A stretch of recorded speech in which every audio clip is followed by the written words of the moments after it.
if you were to fly with us on board Dragon, but now let's take a peek inside of the spacecraft itself.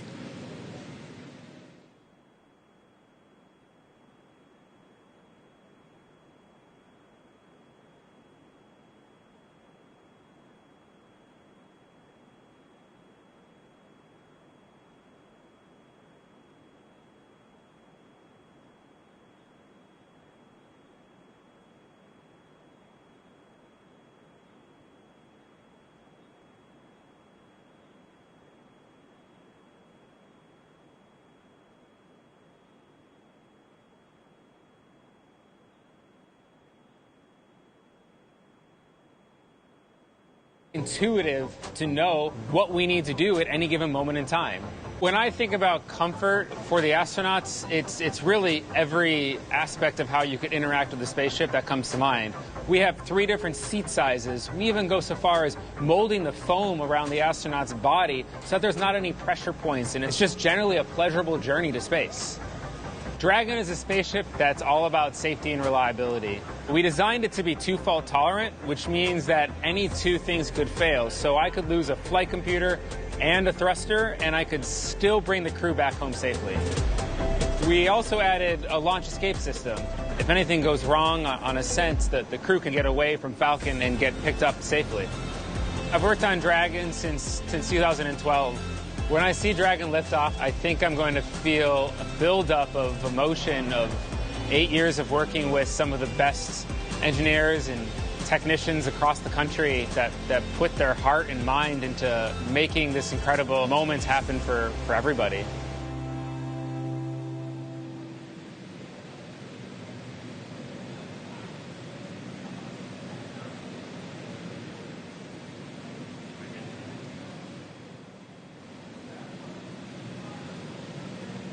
All right, so that was a detailed look inside Dragon. Here's a live look at 2 astronauts about to climb right in. If you're just now tuning in, you're watching our coverage of the mission known as Demonstration Mission 2 or Demo-2. 2 days, SpaceX and NASA are going to be sending people into orbit on a mission to the International Space Station from U.S. soil for the first time since 2011.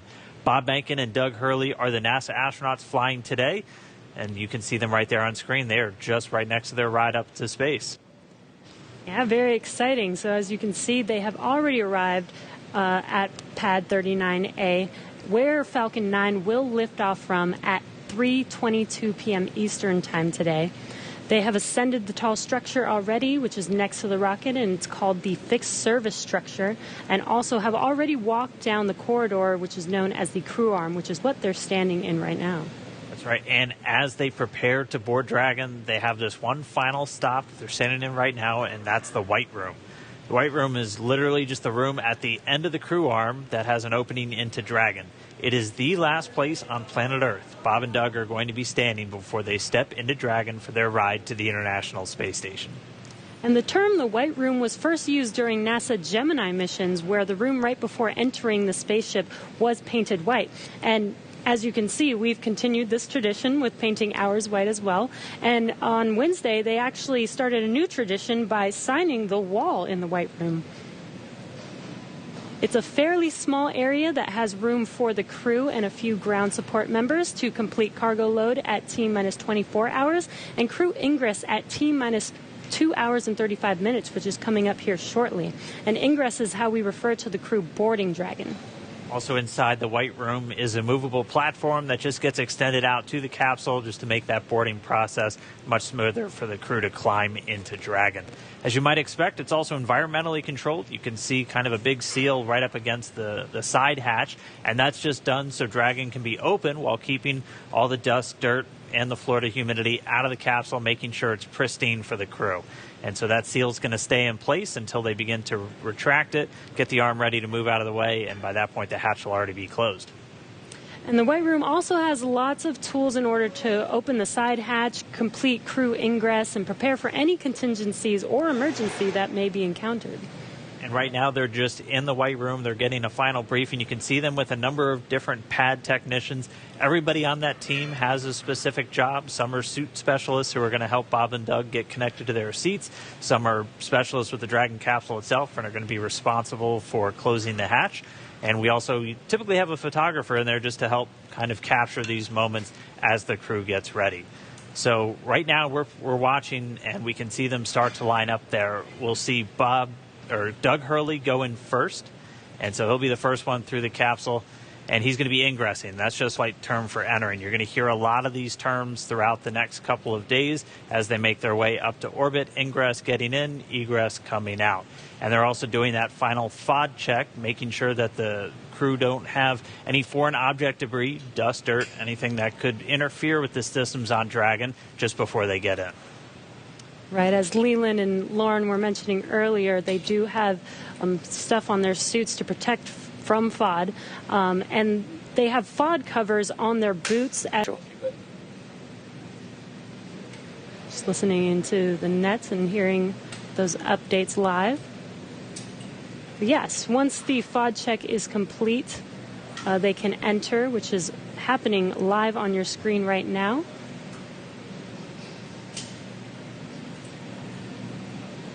And as they climb into Dragon, they will buckle themselves in and attach their umbilicals to their suits. And as you can see, the suit techs are there to help them get buckled and settled into those seats. And as we mentioned earlier in the broadcast, the suit's primary function is to protect the crew in the event of a cabin depressurization. So the suits help keep them cool, as well as delivers nitrox in case there is a suit depressurization. As we go through this, we saw Doug Hurley go in first. He's the commander for this mission. He's closest to your screen.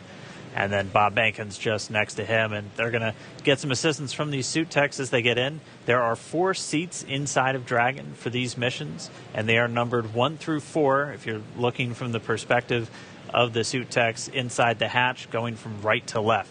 So Doug Hurley is in seat 2, that's the commander seat, and Bob Bankin is in seat 3, which for Crew Dragon's the pilot seat. And obviously we don't have anybody in seats 1 or 4 today. Crew Dragon is designed to carry 4 astronauts, though, on future NASA missions, and we'll see that on Crew 1, which will have 3 NASA astronauts and 1 from our partner agency, JAXA. And then directly above the crew right now, but right in front of them, once their seats get rotated, are the 3 displays that they'll use throughout the flight. And that just gives them insight into all of Dragon's systems. It allows them to take control of the vehicle and manually fly it, which we'll see them do hopefully only twice during 2 manual flight tests. As again, Dragon's autonomous, but they can jump in and take over if they need to. And as Dan mentioned, the displays are above them right now, but those seats will rotate back for launch position so that they can easily access those displays. So coming up next, the crew will do a comm check once they're all settled in. And that's so that they can check sure that they can hear mission control, and then after that, their seats will be rotated in position. So let's check on John Inter for the latest on the health of the vehicles. John, what's the status update there? We're T-minus 2 hours, 40 minutes, and counting down for the launch of Falcon 9 with Dragon to the space station. As you see, the Dragon launch pad team has obviously arrived at the pad. They got there shortly after T-minus 4 hours, opened up a side hatch on Dragon, got ready for the arrival of the astronauts. We saw the crew come up the elevators, walk over and enter Dragon, and they're now getting situated inside the capsule. Now, the flight team is monitoring data from Dragon. They most recently had completed a command and telemetry check of the radio frequency system on Dragon through the Dragon Data Relay Satellite Network.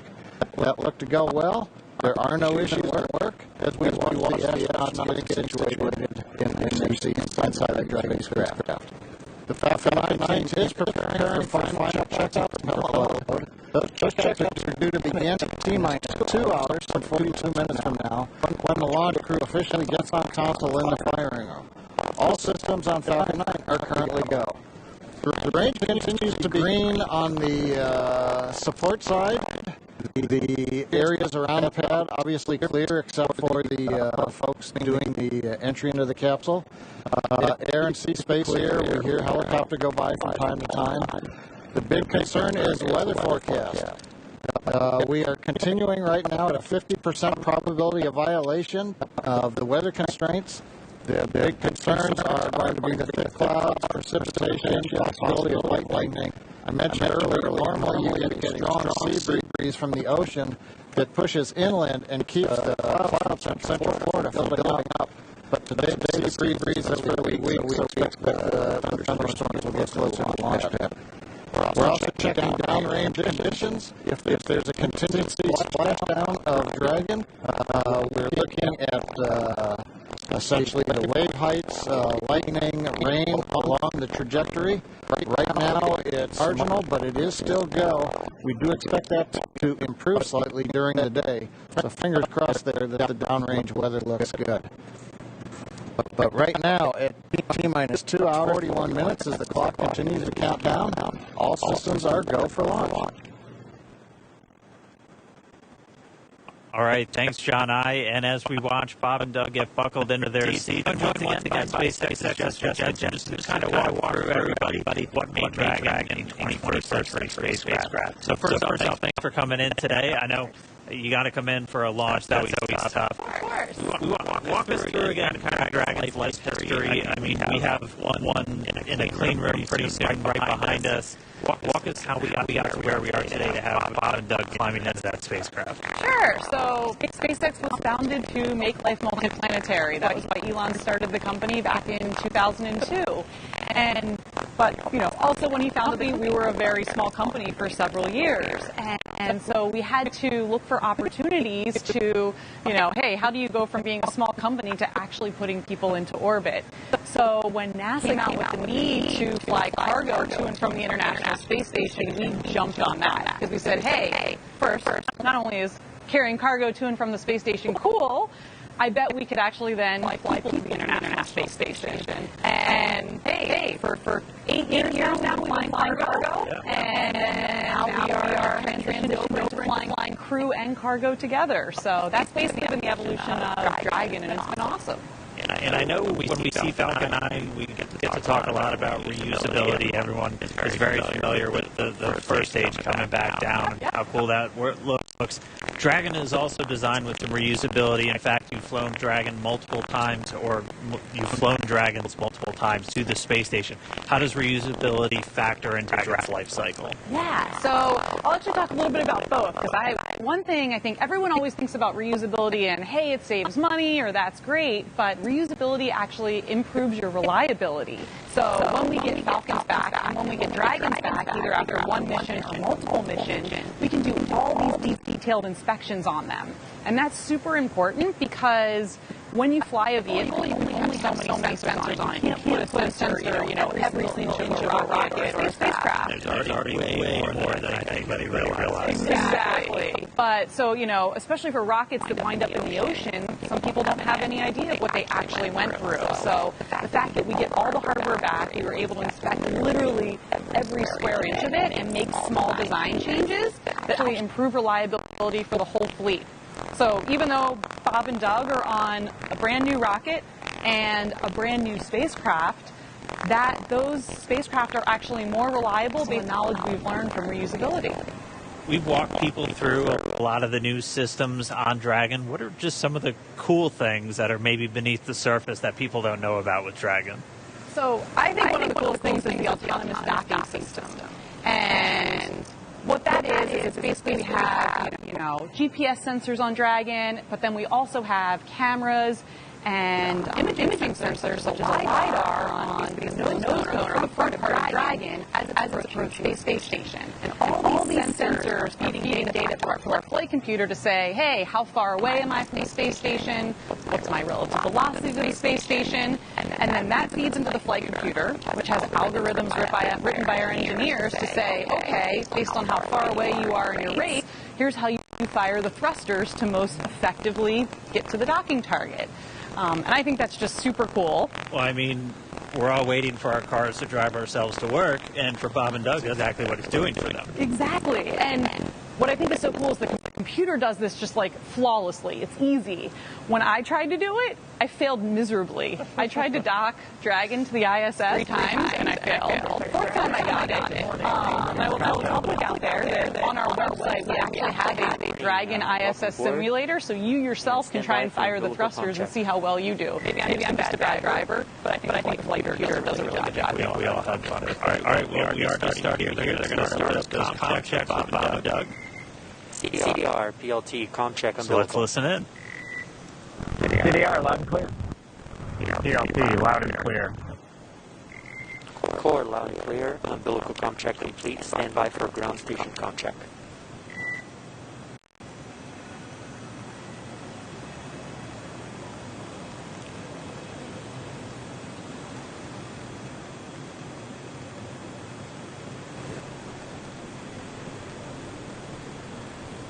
And again, we're just listening in. They're doing these comm checks, these communication checks. So Bob and Doug are going to do a series of these checkouts with the team on the ground, both the core here in Hawthorne and the launch director out in Florida. And they're going to be doing this over Dragon to ground. And they're also going to be doing it over the countdown net. Those are the two main loops that you're going to hear going out. They're going to be doing it through their different communication paths. We heard them do through the TDRs or the Dragon Data Relay satellites. Those are those primary satellites that we're going to be used to talk to Bob and Doug throughout their flight and to send commands to Dragon. They'll also do it through ground stations. SpaceX has a worldwide network of ground stations that they're able to communicate with the vehicle. And that's what we'll be using to get video inside the cabin of Bob and Doug on their flight up. So if you tuned in the other day, this is one of the first things they do once they get inside the vehicle, and this is just to make sure all the communication systems with the Dragon spacecraft, with the suits, everything are working. They're able to talk to and hear everybody on the ground. Dragon SpaceX comm check ground station. SpaceX Dragon, loud and clear. Core, loud and clear. Ground station comm check complete. And stand by for TDRs comm check.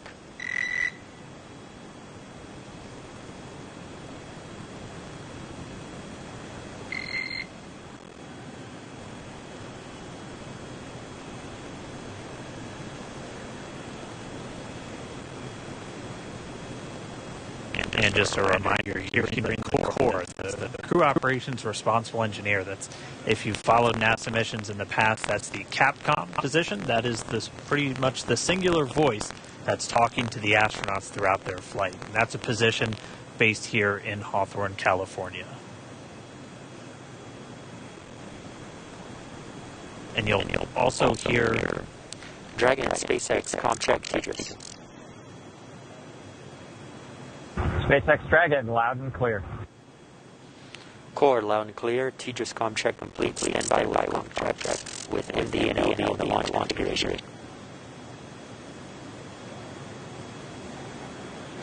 Dragon, MD on countdown 1. Comm check.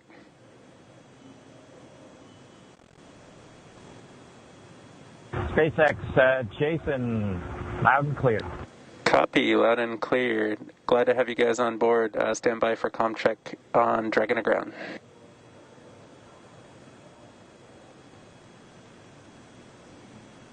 Dragon, MD, Dragon to ground. Comm check. MD Dragon, loud and clear. MD, loud and clear. Stand by for comm checks with LD. Dragon, launch director, countdown 1, comm check. Good afternoon, Mike. Loud and clear. I have you the same, and good afternoon. Stand by for my comm check on Dragon to ground. Dragon SpaceX on Dragon to ground, comm check. SpaceX Dragon, loud and clear. I have you the same. Back to core. And Dragon SpaceX, this concludes our launch configuration comm checks. Report when ready for seat rotation per section 2 of 4.100. Dragon will put that in work. Copy. All right, so all those communications checks were done successfully, and you could even see, and it's so cool when we get these views right inside the cabin. SpaceX Dragon in 2.2, we are ready for seat rotation. Copy. We will report when initiating. but you could see Doug Hurley using his right hand. He has the talk button built into the seat itself. So just, again, showing you all of the different systems, how the suit is integrated into the seat. It's all one big circle for this whole spacecraft. So really cool to see those comm checks live. Jessica, thank you so much for walking us through some of the really cool updates, the upgrades. Did you have any other cool stuff besides? Let's see. So I don't know if you guys can see, but we have the Dragon clean room here. And one of the coolest things is it is right on the main floor of our main building. So thousands of employees walk by here all the time and get to see Dragon in its final processing before it goes to the Cape. On Wednesday, the Crew 1 capsule was in here. It looked almost done. It looks a little empty right now, but that's because that capsule went off into our separate test facility for its final propulsion checks. So we do leak checks and things there, and we do that in a separate facility just because it's high-pressure testing.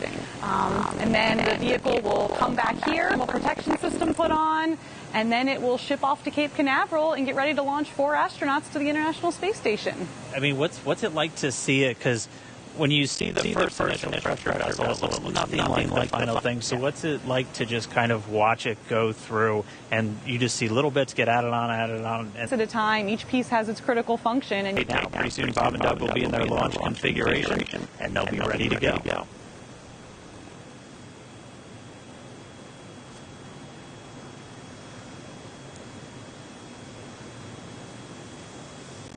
We can see the seat slowly start to rotate. Again, they're in this down position just to make it easier to climb in and out of Dragon. They'll rotate to this launch position to put their backs a little bit more parallel to the ground. It makes taking the G-force a little bit easier for the crew on the way uphill, but most importantly, positions those touchscreens directly in front of them, which is just their gateway into Dragon. Dragon, SpaceX, seats are in the launch position. We copy. All right, and confirmation the seats are in the launch position. Let's go down now to Gary in Mission Control Houston, where I know the entire JSC team is standing by and ready to see Dragon take flight today. Over to you, Gary. Thanks, Dan. Very much so. Great to see good comm checks from Bob and Doug, and that their seats have been rotated into their launch position. Here in Houston, Flight Director Zeb Scoville has pulled space station flight controllers, and all systems are go for launch from the space station side of things. Essentially, the station is prepared for Dragon to arrive 19 hours after launch. Chris Cassidy has completed his preparations for Bob and Doug to arrive. He's got a chance to view some of the broadcasts. It even said they were, quote, looking sharp.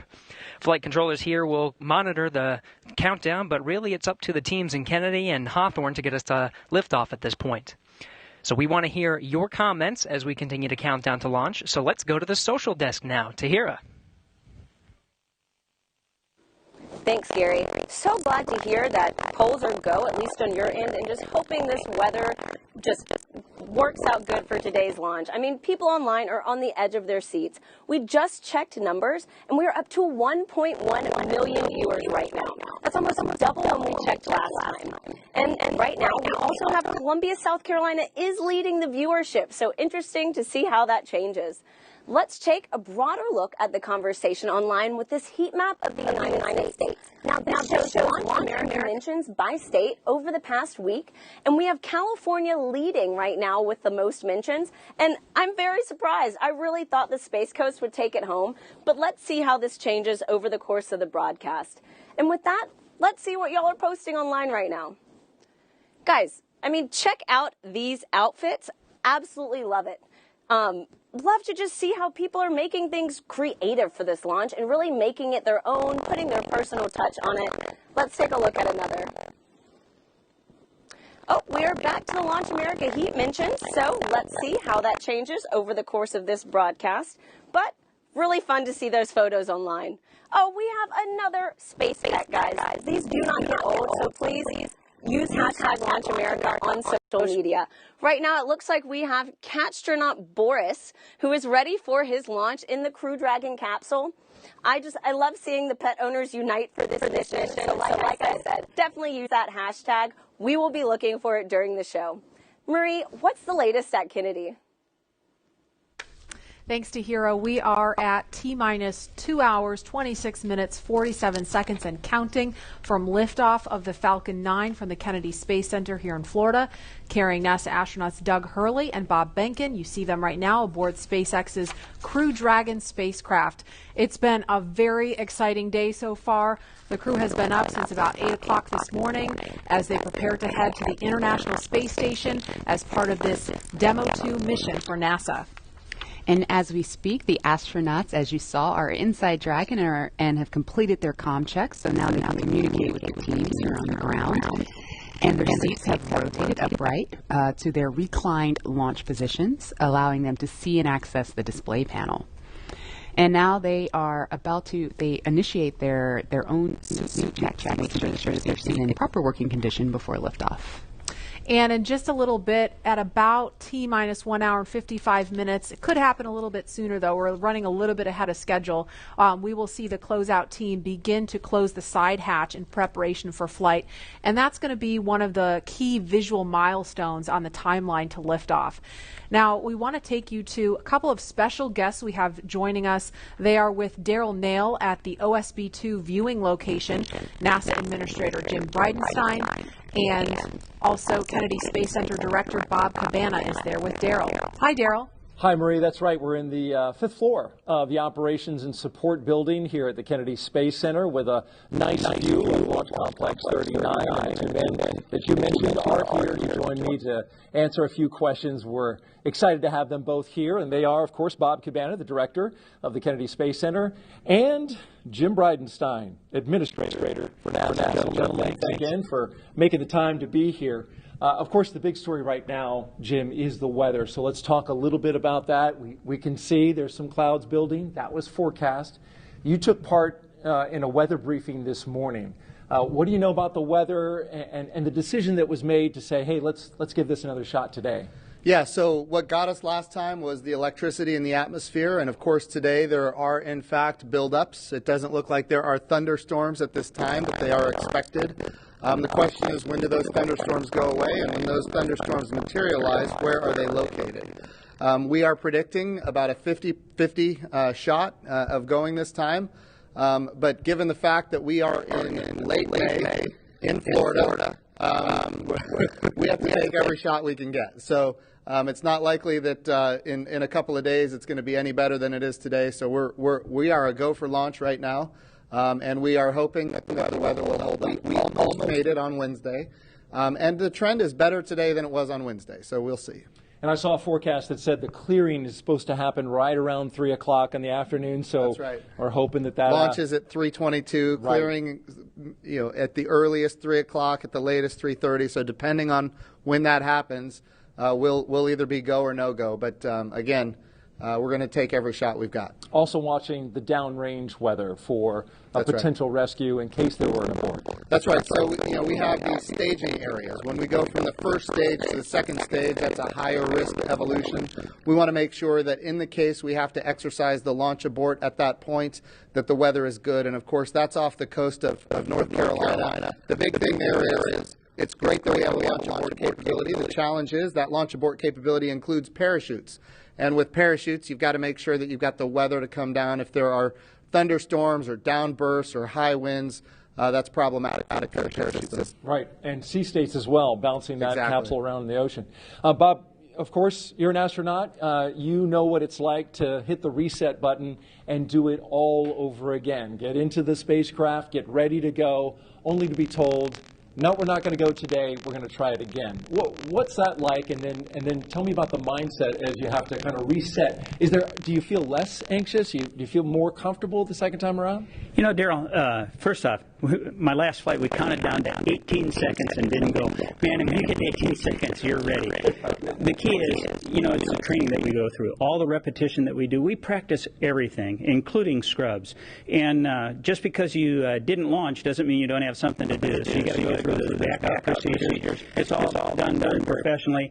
Then it was out of the vehicle and into the Astrovan, back to crew quarters. And we had a positive attitude. We got a good night's rest. And we went through it again. It's a matter of doing your job. And these guys are well prepared. It's all part of what we do. Yeah, they stopped the count at 17 minutes, but you had it all the way up to just a few seconds. That's a big difference. And the truth is, the next night, actually everything went really better. You know, the weather was bad the first time. I was kind of glad we scrubbed. And we scrubbed for an issue with the vehicle that they later sorted out. As it turned out, we wouldn't have had enough prop to rendezvous with the Russian functional cargo block. But you know, the next night, it was just a perfectly smooth launch count. Everything just went like clockwork, and it set the stage for an awesome mission.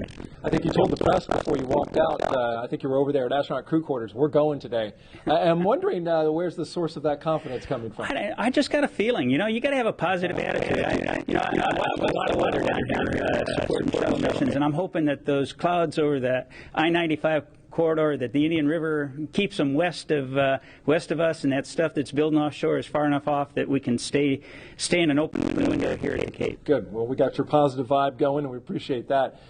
Jim, when you were down in the astronaut crew quarters and when they were suiting up, you got a second chance to visit with the astronauts. Kind of tell us about that, and what was their demeanor, what was their mood today? So, again, they seemed loose. They were loose last time. They're loose this time. They're definitely ready to go. They're excited. They've been wanting to go for a long time now. You know, I'll tell you one thing that I thought was a little interesting is, you know, Bob Behnken was making fun of Doug Hurley because on Doug's last flight, they scrubbed 5 times before launching on the 6th time. So Bob Behnken seems to think that Doug Hurley is the problem in this case. But to see them joking about that as they're getting suited up, ready to go, yes, they're trained, they're ready, but they're also loose, and that's good to see because they're going to have to be on their game when we launch. These guys are pretty impressive. Doug Hurley and Bob Behnken. I mean, Doug Hurley, an incredible pilot. Bob Behnken, he's got a PhD in mechanical engineering. And he's a flight test engineer himself in the Air Force. Yeah. Well, in your assessment, why are these guys the right stuff? Well, this is a test flight, and you know we have great astronauts that are chemists. We have great astronauts that are botanists. We have really talented and diverse, a very very diverse astronaut corps in general. But this is a test flight, and for a test flight, what do you want? You want test pilots. You want people that, for a living, they have made a living flying new things that have never been flown before. And Bob Behnken and Doug Hurley are the 2 people that you would want in a test flight. That's exactly what this is. Bob, you're a pilot too. You want to weigh in on Doug Hurley? He seems like he's got the right mentality and smooth customer. He's a naval aviator, a marine pilot, a test pilot. I'm all in. He's a great guy. Yeah.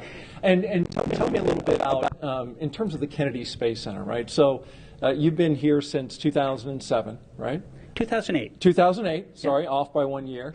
2011, the Atlantis came to a wheel stop. I grew up here. My dad worked for NASA. My uncle was a contractor.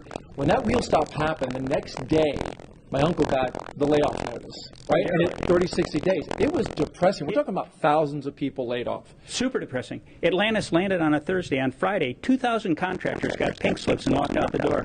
Yet they worked on that vehicle. That was the best vehicle we ever flew. The cleanest. That's the dedication of the workforce here. Right. So, and take me back to that time. You called it a depressing time. The fact that the shuttle program was something that the government completely had ownership of and paid for. Now we're moving into this commercial crew, which you've overseen making that transition.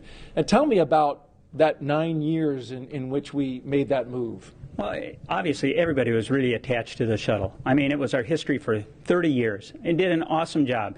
The Hubble Space Telescope, all the satellites it deployed, building the International Space Station.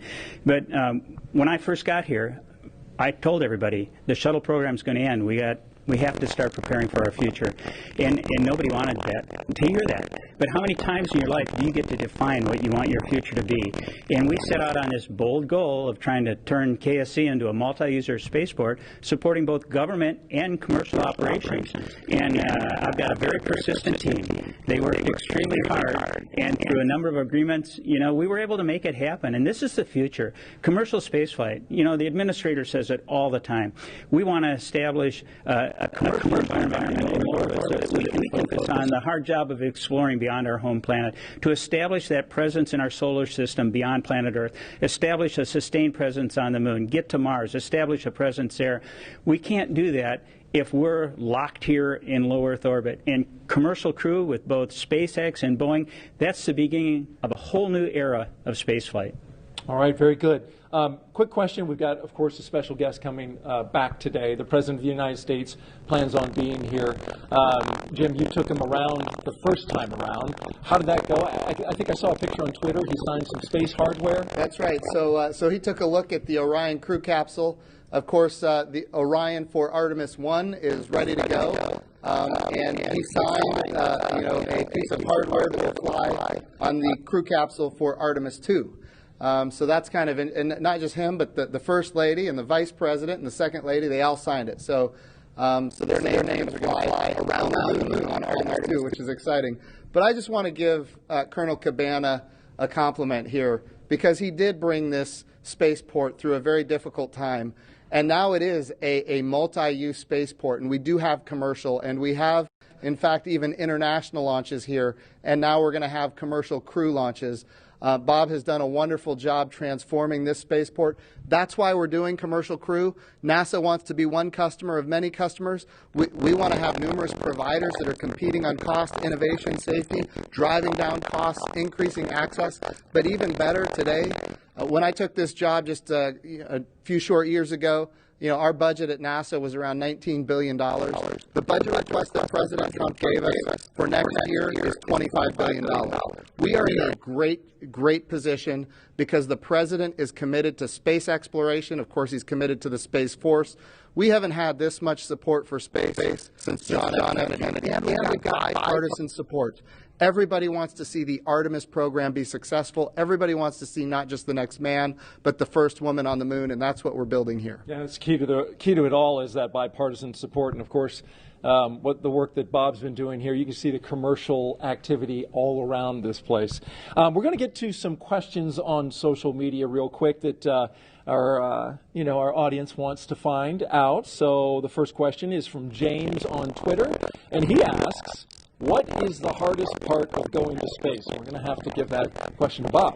Well, Daryl, nothing's hard if you prepare for it. And what we are afraid of is stuff we don't have knowledge about.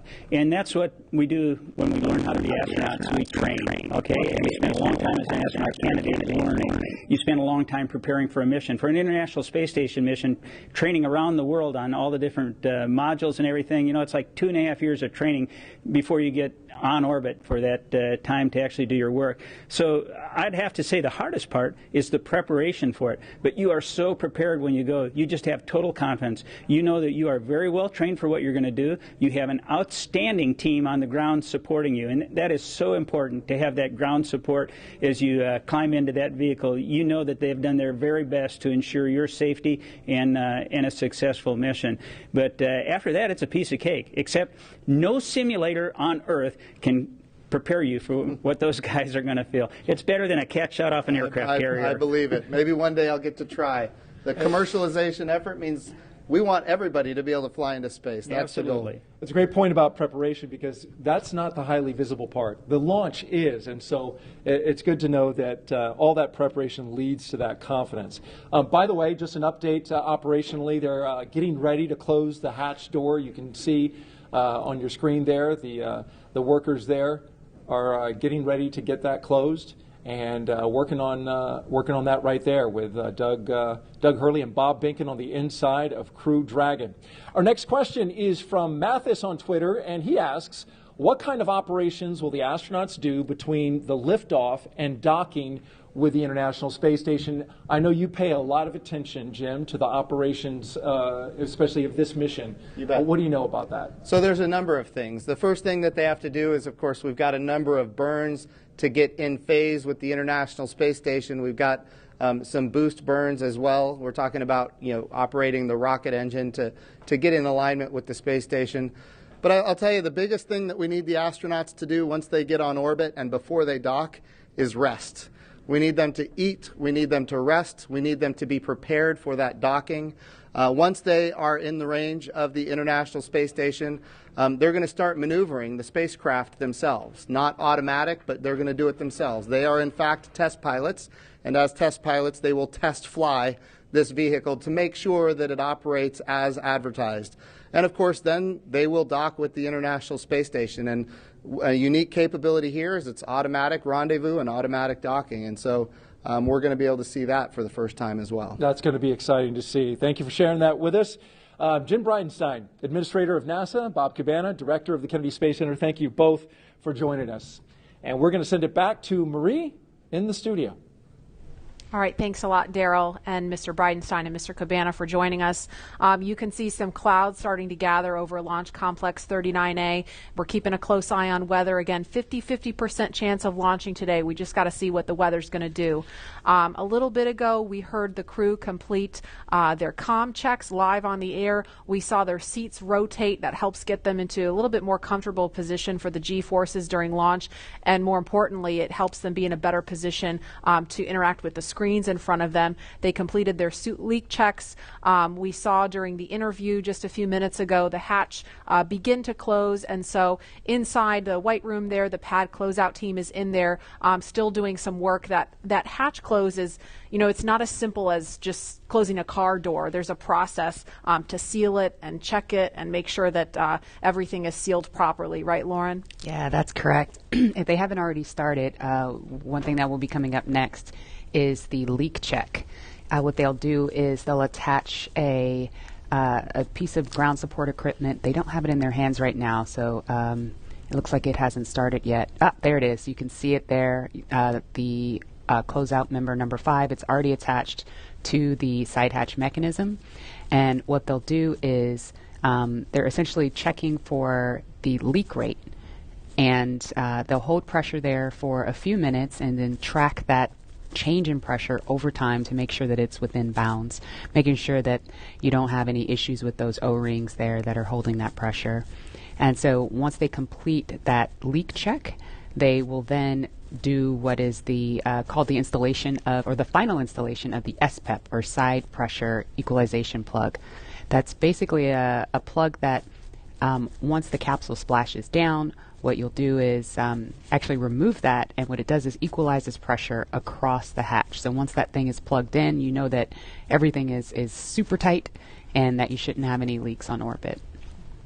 One of the other things that I think is pretty cool about Dragon, you can kind of see them on the edges there are some of the windows. I know that Dragon started out as cargo. It was Cargo Dragon. You have your cargo version, and before you moved on to the Crew Dragon version, but you even had windows on the cargo version. Can you explain kind of why that was? Yeah, the very first Cargo Dragon that we ever launched had a window over the hatch, over the side hatch, and the reason we did that is we always envisioned Dragon to ultimately be a crewed vehicle. So even in the beginning, for the very first vehicle we ever made, which didn't even really carry much cargo, we put that window there, and it to us symbolizes what Dragon's purpose has been all along. You know, taking those steps, starting off with the CRS program and resupplying the space station with experiments and food and crew provisions for the astronauts on board, to now putting putting NASA's astronauts in our own vehicle. It's that natural progression to what we were aiming for the whole time. Mm-hmm. And Leland, what's your take on the touchscreen technology? We saw a little bit about that. Obviously, this is a very different kind of look than what we saw during the space shuttle. You know, it's the future. I mean, we had our LCD displays, and we had lots of buttons to press, and valves and switches. And I think this new technology will allow us to get through procedures much more much faster, because we had paper flight data file that we're having to turn to different pages and get to things. And I think this will make it much more efficient to go through your malfunctions and your procedures with the touch screens. And I think having the gloves, being able to touch the screens and work within the gloves, everything's kind of sleek and efficient. There's not a lot of wires and things hanging off, and their knee boards, you can see their knee boards on their left knees. So That's for some extra little notes and things. The hatch is closed now. There's some commentary. We are ready for the post-ingress briefing when you are ready to copy. And we just heard confirmation on the loops that the hatch is closed. So that is a little bit ahead of schedule. We are motivated to go today. We're ready. Go ahead. Okay, on the weather, we still have some rain showers moving through the area, but we do have a reasonable opportunity today, so we are proceeding into the count. We are going to take a look at both pad and ascent track weather at T-minus 1 hour and 30 minutes, and the next decision point will be prior to prop load.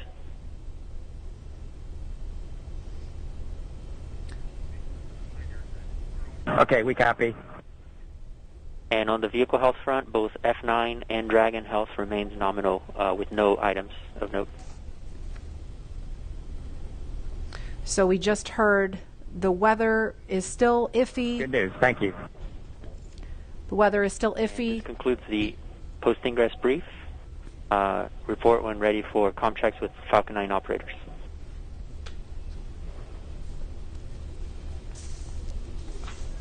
We are ready for the F9 operators.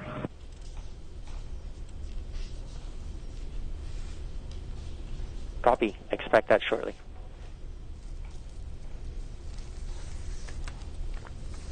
So when we hear that chatter pick back up, we're going to quiet right down so that you can listen into that along with us. But we just heard them discussing the weather briefly, still keeping an eye on that. But the next decision point is going to be before prop load. So we're going to press forward for now and then reevaluate before they start fueling the rocket. But in the meantime, it sounds like Falcon 9 and Crew Dragon are healthy. So the vehicle's in good shape, right? It sounds like kind of a little bit of a repeat from Wednesday that we're just keeping an eye on the weather at this point.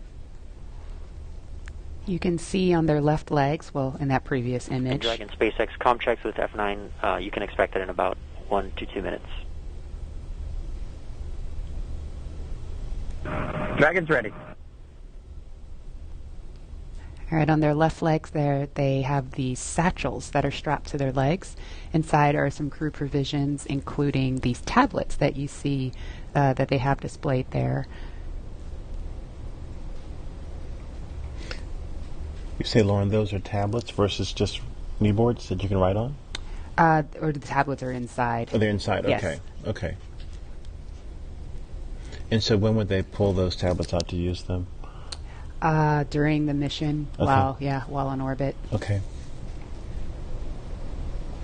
And I don't know if it's coming, if the background noise is coming through over the air, but we hear the rain really picking up outside the studio here. So I'm kind of wondering if Bob and Doug are hearing the sounds of the rain clouds opening up over the pad.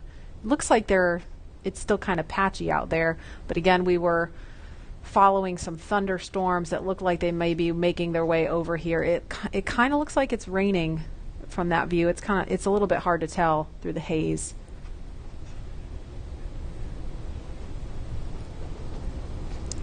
All right, launch is now just over 2 hours away.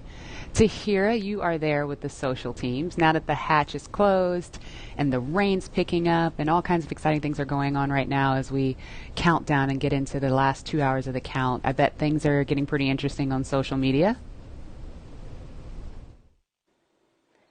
Hey, Lauren. I mean, yes, they are. So many different things are going on right now, and I think people online are just wondering what's going to happen with today's mission. I have TweetDeck open right now, and it is just scrolling with the conversation of people around the nation talking about today's launch attempt. We also just checked viewership, and we are now up to 1.4 million people watching this live broadcast, so really hope things look good with weather. And on that note, let's take a look at some of the things being said on Twitter right now. So it looks like, we just have some more future astronauts. I really love seeing the young generation just getting mobilized, getting excited about today's mission. Looks like we've also got some Godspeed and safe travels for both astronauts today. Really do wish them the best of luck on this second attempt. Hope it happens. Some throwback photos, all from people visiting NASA centers, and also just let's do this. I love this can-do attitude, and I just love seeing that people are still keeping the energy alive for today's launch. So there were obviously some disappointing reactions to Wednesday's scrub, but let's take a look at how people are getting excited for today's attempt. Let's roll.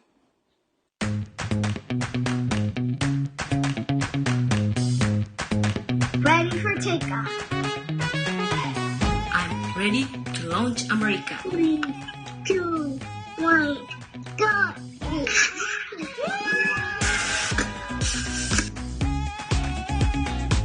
Ready for liftoff?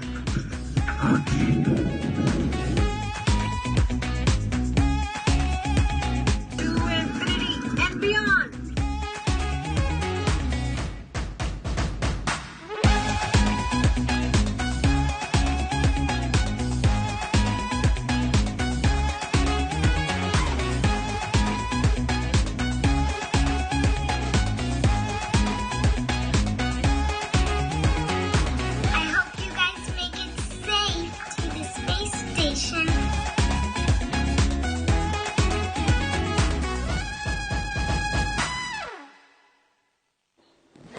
I mean, how fun is that video? I think I will definitely have to attempt the worm after this, but just really glad to see everyone in good spirits leading into today's second launch attempt, and I really hope everybody will have something to smile about. And with that, let's head back to Lauren. Lauren. Thanks, Tahira. So it looks like people are pretty stoked about today's attempt. Please continue to join the conversation by using the hashtag LaunchAmerica across all the social media channels. Yeah, I really love seeing the little kids get excited. I know my 3-year-old is super excited. She's got an astronaut sleeping bag, and Really? she loves to climb in it. Yeah, it's the body of the bag is a spacesuit, and then the head is empty where the pillow is. So when she gets inside, it looks like she's got a spacesuit on. So she loves it. That's the inspiration for that next generation of explorers going to take Doug and Bob's place one day. And I think we have some people out there that are so interested in our conversation about the worm and the meatball that they've created something called the worm ball. What? Yeah, I was checking my email during that because I emailed you guys the worm ball, and I was like, what is this? I'm having a hard time seeing it, but what is the worm ball? So it's a NASA meatball, which is, what it should be. Yes. Okay, look at it. There it is. All right, thank you. I need a visual. So they took the angular NASA logo and put in the worm inside of the meatball. Can you live with that, Lauren? You know what? That's a beautiful compromise. I'll take it. I'll take it. It's a nice marriage of the two. Oh, I love you, man. Yeah, truth. And there is another live look at Launch Complex 39A, and we have had the opportunity to share with you a lot about the SpaceX Crew Dragon sitting on top of Falcon 9, a lot about the crew themselves, and the significance of today as the official return, we hope, of human launch capability to American shores. But we would be remiss if we did not explain why this pad 39A is hallowed ground.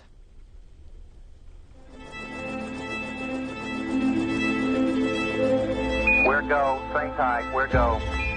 Altitude, velocity, light. Many of NASA's storied missions began their daring journey from the exact same spot on Earth. Launch Complex 39A at the Kennedy Space Center. This massive structure of steel and concrete has cradled rockets and guided each on their fiery ascent to space for over 50 years. There can be no launch without a launch pad, and this hallowed ground has a history greater than any other. Having evolved and been reshaped for each new era of space flight, it's alive with a heartbeat as strong as the first. Launchpad 39A came to life under the direction of project engineer Harry May as NASA ramped up its efforts to achieve an unprecedented calling. Why, some say the moon. Why choose this as our goal? And they may well ask, why climb the highest mountain? In 1962, Earth-moving machines sculpted its massive pyramid base to a height of 40 feet. Then, concrete was poured to hold it in place. To launch the world's first moon rocket, engineers cut a flame trench nearly the length of 2 football fields down the middle of the mound. It was then lined with heat-resistant bricks to deflect 7.5 million pounds of earth-rattling thrust, first felt on Apollo 8. Less than a year later, Apollo 11 launched from Pad 39A. And hundreds of millions of people around the world watched as it landed on the moon 3 days later. Nearly a decade after this Apollo era, 39A again took center stage with a new, one-of-a-kind spacecraft, the Space Shuttle. Millions of pounds of additional steel for service structures transformed the look, but not the purpose: human spaceflight. In all, 82 space shuttles blasted off from 39A until the very last. Start. T-minus 10, 9, 8, 7, 6, 5. All 3 engines up and burning. 2, 1, 0, and liftoff. The final liftoff of Atlantis on the shoulders of the space shuttle. America will continue the dream. Roger, roll, Atlantis.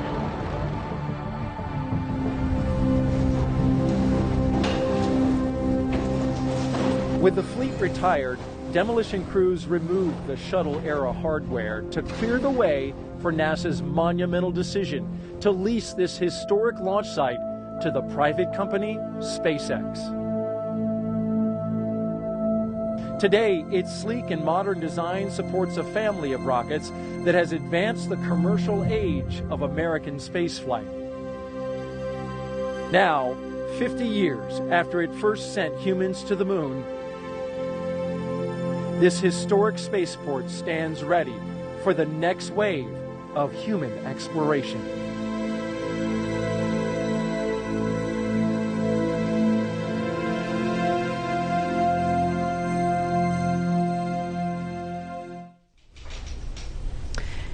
And we're looking live again at Pad 39A. We're looking at the pad closeout team. You can identify them by their numbers there. And we heard confirmation of the hatch being closed just a few minutes ago. So again, things a little bit ahead of schedule. And when I say ahead of schedule, I don't mean the launch time is changing. I just mean some of the specific milestones in the timeline. Those times are a little bit flexible, but that launch window remains instantaneous at 3:22 this afternoon. And Leland, you know, we just saw a piece about the history of Pad 39A. All stations, Chief Engineer on countdown 1 for comm check with the crew. We're going to pause for that comm check. Falcon 9, guidance, navigation, and control. Dragon GNC on countdown 1, comm check. GNC Dragon, we have you loud and clear. GNC loud and clear. Stand by for comm check by the propulsion engineer. Dragon, prop on countdown 1, comm check. Prop, Dragon, loud and clear. Prop, loud and clear. Stand by for comm check with the avionics engineer. Dragon, avionics on countdown 1, comm check. Avionics, Dragon, loud and clear. Avionics, loud and clear. Stand by for comm check by ground segment engineer. Dragon, ground segment on countdown 1, comm check. Ground segment, Dragon, loud and clear. Ground segment loud and clear. Stand by for comm check by launch control. Dragon, launch control on countdown 1, comm check.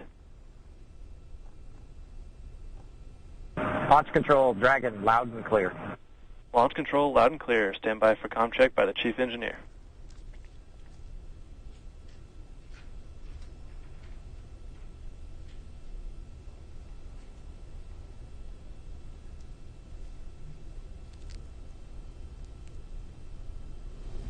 Dragon, Chief Engineer on countdown 1, comm check. Chief Engineer, Dragon, we've got you loud and clear, Bala. Chief Engineer, loud and clear. This completes the Falcon 9 responsible engineering comm check.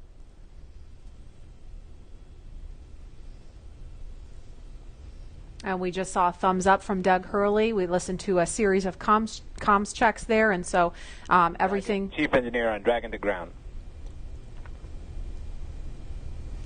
Loud and clear on Dragon to ground. Loud and clear. Well, good luck, and let's see if the rain clears up. That sentiment is shared by all here. Do it.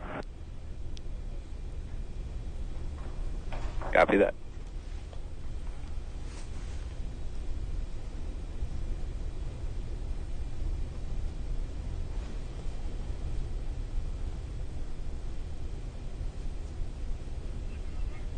So Bob and Doug, along with the launch teams and all of the rest of America, hoping the rain clears up here.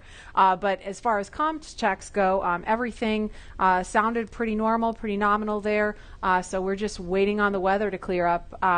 But again, there's a live look at Launch Complex 39A, the site of 82 space shuttle missions where they began. And of course, Apollo, the first mission to the moon, Apollo 11 lifted off from 39A.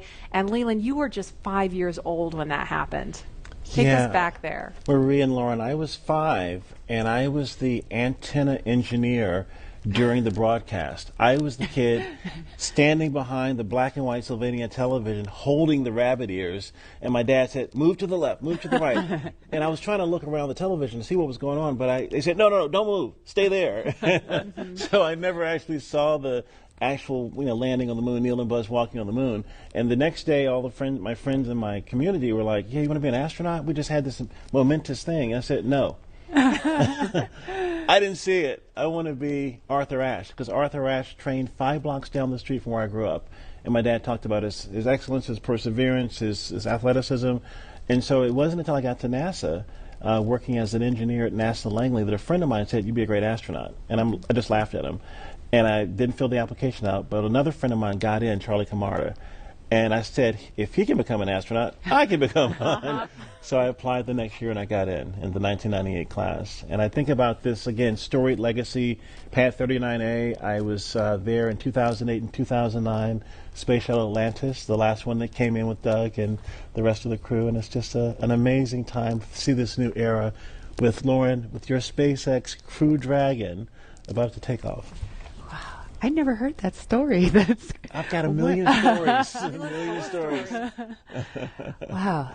It's so cool that you do have a lot of these kids that are watching today who have never seen a flight, a human space flight from KSC before, and this is their first time. And I'm trying to remember back. I grew up in the shuttle era, and knew, that's the space shuttle. It was just a thing. We just knew about that. And it did make me sad that there's an entire generation of kids who didn't grow up with that experience. And I'm just so proud that, today, hopefully, we get to provide that for kids and hopefully have more and more of these launches to the point where it becomes routine, hopefully never boring, but routine. And there's talent in every zip code. So you have to make sure that every kid has the opportunity to do these types of things if they believe in themselves, and we give them the right tools that they can use to be in STEM fields. And we have a very diverse group of people up here working together to get Bob and Doug off safely, and I think more people that see this type of diversity will have a chance to say, I can do that too. Yes. Absolutely. And, we have a lot of kids watching today, and we have an opportunity to hear from another really awesome role model, especially for the little girls in the audience. So we want to throw it over to Gary in Houston to talk to a very special astronaut standing by there. Hi, Gary. Hi, Marie. I have the distinct pleasure of being joined by one of NASA's record-setting astronauts and a recent resident aboard the space station, Christina Cook. Christina, thank you for joining us. It's great to be with you today. Christina, we're coming up on 20 years of continuous human presence on the International Space Station, and you were one of those humans. What's it like to see a new milestone like this launch unfold after so much history already? You're right. So much history indeed, and it's just been great to watch it all unfold. I think for me, the most exciting thing is how NASA is not only innovating in what we do, exploring the universe, pushing the boundaries, getting knowledge on the space station, bringing it back to Earth for benefits here, but in how we do it. We're innovating in the implementation of those goals and of our mission. And what that means is that bringing in the private sector, bringing in a commercial space economy for low Earth orbit means space is going to be more accessible and more innovative. And it's just an awesome new era of history to be able to witness. You hold the record for the longest single stay by a female astronaut in space. What's it like living aboard for so long? Well, it is truly a privilege every single day. I have to say it's a beautiful thing to look down on the Earth and to be able to kind of contribute to a space program that you yourself have held in such high regard your entire life. I would say that the biggest challenge going into sort of those longer times is remaining vigilant. The engineers make it so easy to live on board the space station. Sometimes you forget you're actually surrounded by such a hostile environment. So remaining vigilant both day to day to have that appreciation that you wake up with every day, and then also being vigilant, knowing that things could take a turn for the worse at any time, and you have to be ready to react to that. So it's a great privilege, but it also comes with great responsibility. You came to NASA after the days of the shuttle program, and you flew on the Russian Soyuz. What does it mean to have this private capability to fly astronauts to the station? Well, I think it's just a great innovation in terms of our partnerships. You know, when we started out, it was individual countries pursuing the space exploration. We brought in the international aspect of it, and now we're really folding in that commercial aspect, bringing the innovation of all of our American industrial power and recognizing that the more partnerships we have, the more accessible, the more innovative space exploration can be. So it's an awesome time, and it brings with it so much more capability into the program as well. So it's not only how we're doing it, but it's what it brings. We're looking forward to having this transportation from private companies. How does it help you do your job in space? You know, I think one concept that we have in NASA for safety and to mitigate risk is called dissimilar redundancy. And here now we're bringing up a whole second way of getting crew to the International Space Station and getting cargo, last-minute cargo. So we're increasing how much science we can do on board the space station by twofold. We're increasing how we can, you know, our options for getting items up, stowage items, supplies, provisions, science experiments. So we're really just banking on the extra redundancy to make the program that much more robust. We're watching Bob and Doug go through the final phases of preparing for this launch. What's going through your mind so close to liftoff? Oh, it is such a great day indeed. You know, it's interesting because I think it's not so much what is going through your mind, but what's not going through your mind. You know, you're not thinking about all the things could go wrong. You're thinking about enabling success by doing what you've been trained to do. One of the things we have is that on launch day, astronauts are sometimes the most calm people in the room, and I found that to be true on my launch day too. I think it's kind of this career culmination of everything you've learned, everything you've dreamed of, and you know that it's coming together in that day and that you're going to finally do what you're prepared to do, execute the mission, and it just really brings a sense of calm and readiness. NASA astronaut Christina Cook, always an honor to hear from you. Thank you. Great to be with you. Well, once Bob and Doug arrive at the station, NASA astronaut Chris Cassidy will be ready to welcome them on board. So in anticipation of their launch, he had this message for them. Hello, everyone. I'm astronaut Chris Cassidy, commander of Expedition 63 on board the International Space Station, flying 250 miles above the Earth. Like you, I'm excited about today's launch and the possibilities it will bring to America and to the world. But also, I'm very excited that two close friends will be arriving and joining the crew. I had the privilege of flying with Doug Hurley on both of our first shuttle missions back in 2009. Together, we came to the International Space Station and helped construct the amazing facility that it is today. Although this will be my first mission with Bob, it was my honor to follow him as the chief of the office when he left back in 2015 to begin training for this amazing mission. Personally, I've been very fortunate to fly in two different spacecraft. Launching from America on the shuttle, and most recently launching from Kazakhstan in the Soyuz. But I can't tell you how exciting it is to know that we're once again launching Americans from the coast of Florida. And finally, here's a story I'd like to share with you. Back in 1981, John Young and Bob Crippen launched on Space Shuttle Columbia, the very first space shuttle flight, marking the last time we flew Americans on a brand new vehicle. 434, Mach QPSK. Roger. With them, they flew an American flag, representing America's technical prowess. Roger roll, Atlanta. 30 years later, that same flag was flown to the International Space Station. This flag remains here today, waiting for Bob and Doug.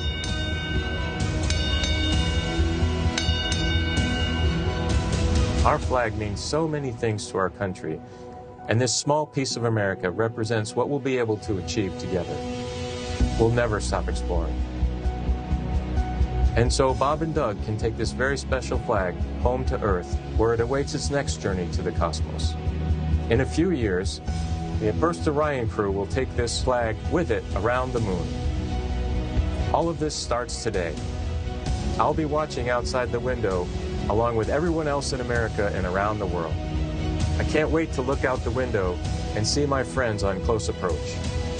Go Falcon 9, go Dragon, and go Bob and Doug. I'll see you soon.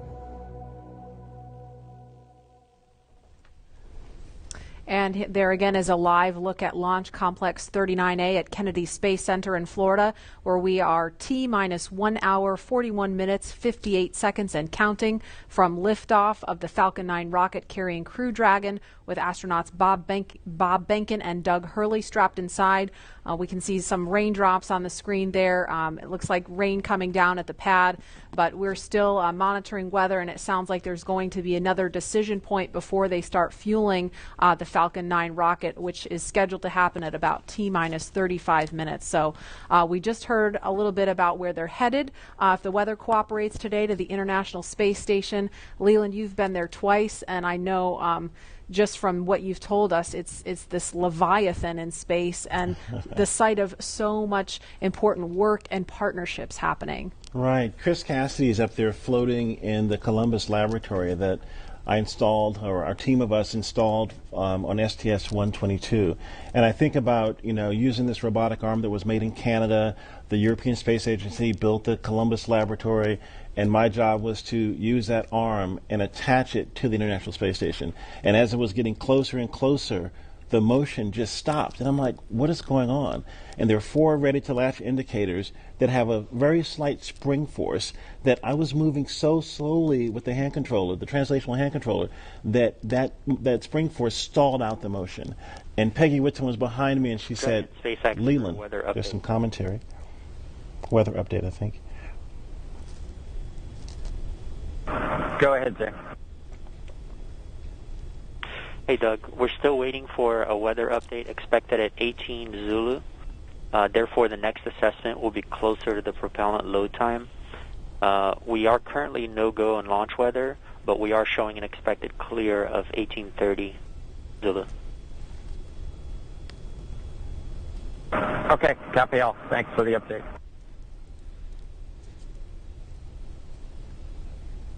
So we just heard if they were to launch right now, the weather would be no-go. However, it sounds like there may be an opportunity if the weather clears, as it sounds like they expect it may. So again, we're gonna keep listening as we continue talking. If we start to hear any kind of chatter, especially if it's about the weather, we're going to do our best to quiet down so that we don't step on that and everyone can hear it along with us. But Leland, you were just talking about the work on station and Peggy Whitson was getting ready to tell you something. Well, so the Columbus laboratory is stalled out. It's about to be attached, and there are 10,000 people waiting. Their job security depended on me installing this thing properly. Right. And Peggy said, Leland, push just a little bit harder on the hand controller, and all 4 ready-to-latch indicators went green. And I was like, yes! And that was our primary mission objective. But that paled in comparison to what happened next. Peggy invited us over to dinner in the Russian segment, and we had this meal with people from all over the world, Russian, German, French, African American, Asian American, this diversity that we talked about earlier. We're up there breaking bread at 17,500 miles per hour while listening to Sade's Smooth Operator. It blew my mind. It was Smooth Operator, right? What an appropriate song for this job, too, right? Wow, does she know? She knows now. Yeah. And Dan Tani actually changed the song from Smooth Operator to Arm Operator. So you see Arm Operator. I love it. Love it. And Leland, you actually, we were in another taped segment when you got a text from Drew Feustel. Can you share that with us? Yeah, Drew Feustel, his good friend, just sent me a text saying that the families say hello to all who are watching and thank the nation and the world for their support and interest. And Chris Ferguson just actually sent me a text. He was the commander on STS-135 and one of my classmates from the 1998 class, and he says, way to go, Godspeed on Crew Dragon. That's awesome. It's great to hear those words of support. Thank you guys for watching and everybody following along at home. I mean, the COVID-19 situation has been just a tough time for people stuck inside, homeschooling their kids, still trying to do their jobs, and so it's really cool to be able to watch this happening. And we see the pad closeout team. Looks like they are getting ready, or they've left the white room and they've already come down the crew access arm, so they are getting ready to leave the pad now.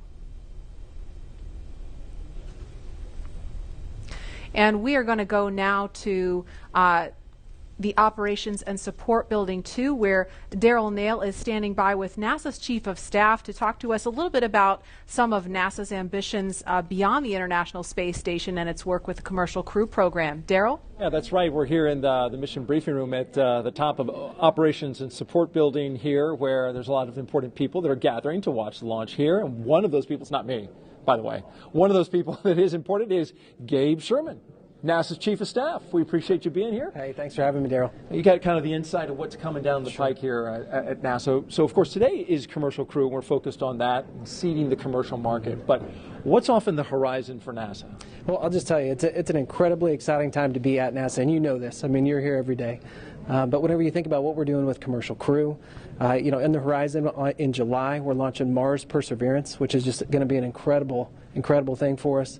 You look at the end of this year, SLS, the largest rocket in the world, is going through testing right now, going through green run testing, and we're hoping maybe by the end of the year we could even get it right out here to the Cape, which would be just an incredible achievement for our team. So there is no shortage of things to be excited about at NASA right now. And it feels like everything is really starting to happen here recently with everything that you just mentioned. And if we get that first Artemis launch, that could be right around the corner as well. Oh man, we're looking at I think late 2021 is what we're looking for, and so you think about SLS potentially moving from the green run to the Cape. You've got Orion finishing up its last little bit of testing. It moved from Plumbrook earlier this year, our station up there in Ohio, down to KSC. So we're looking at checking it out throughout next year.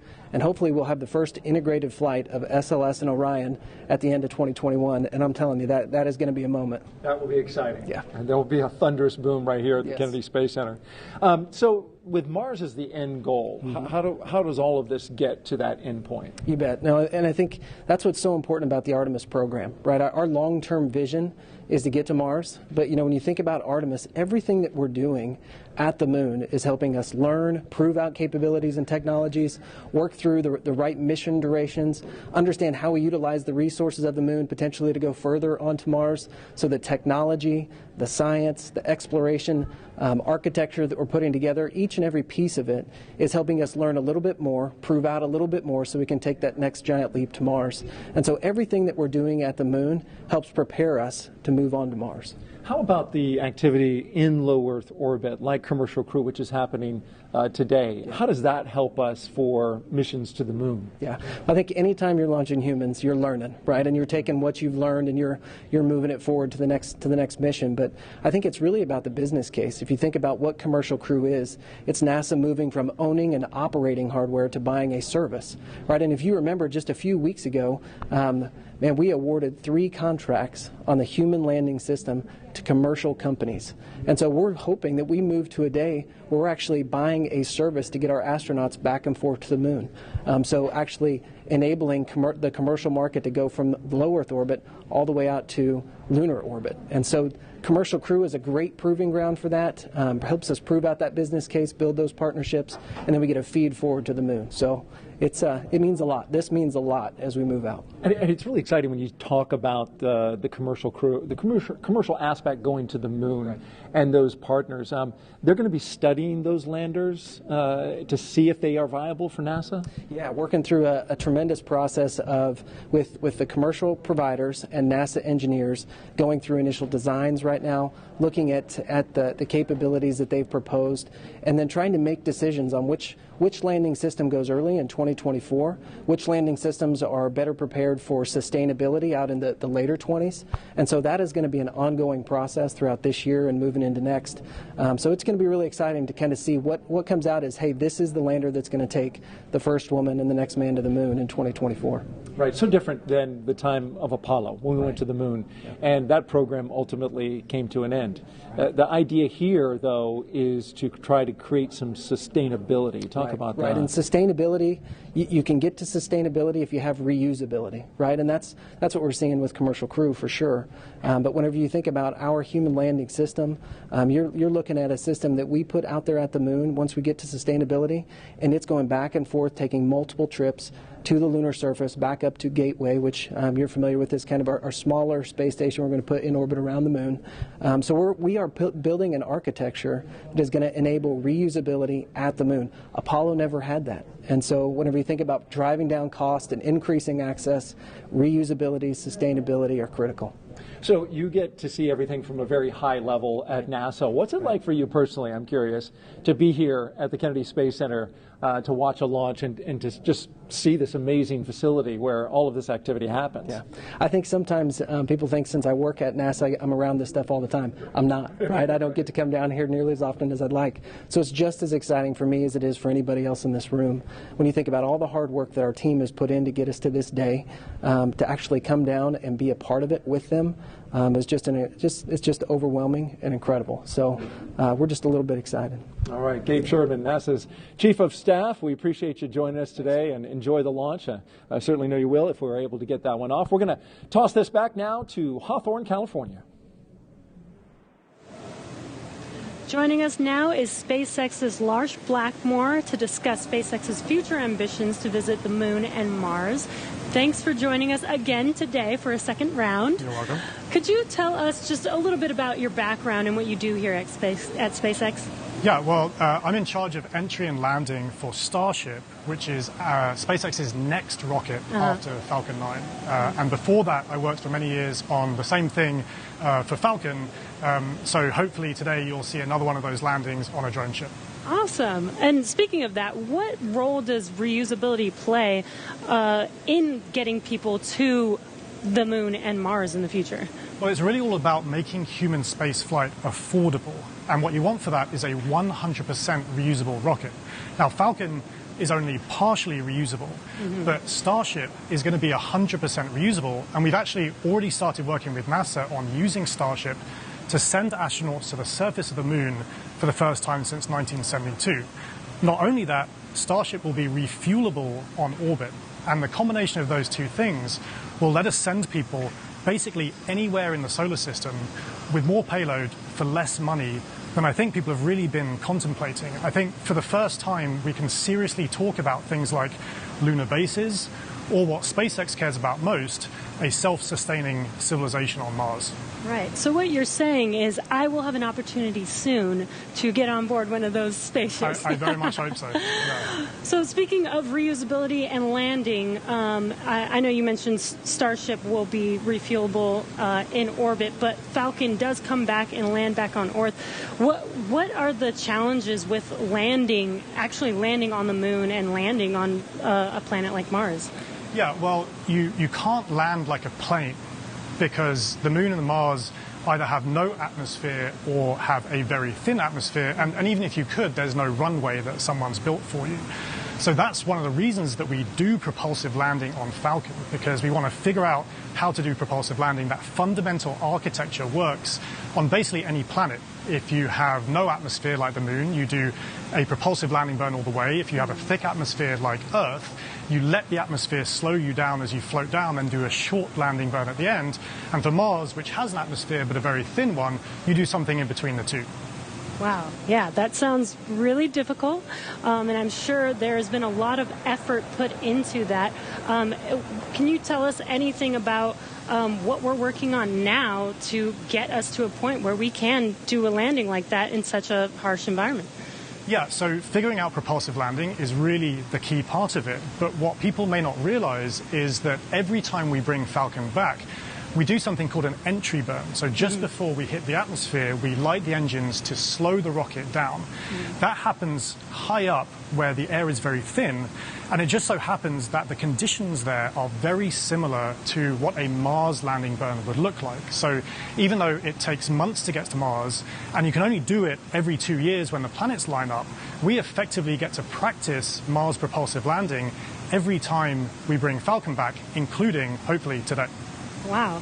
And as you mentioned, every time we bring Falcon back, we learn something new. Can you tell us a little bit more about what we learn after the the vehicle has returned and we're able to check out the vehicle.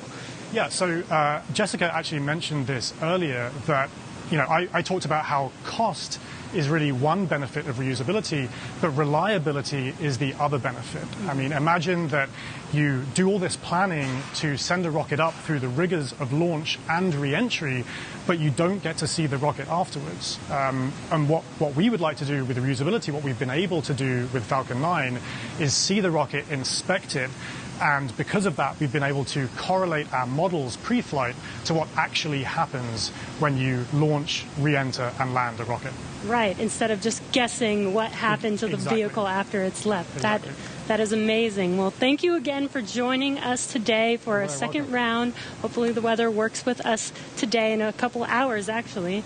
Let's throw it back to KSC with Marie. All right, actually, we have Lauren here. Now, today's mission opens up the door to one day allowing the general public to be able to visit places like the moon and Mars. And as you've heard through several interviews today, reusability is a really, really important part of that. Imagine if every time you flew a plane from LA to New York, you threw it away at the end of the flight.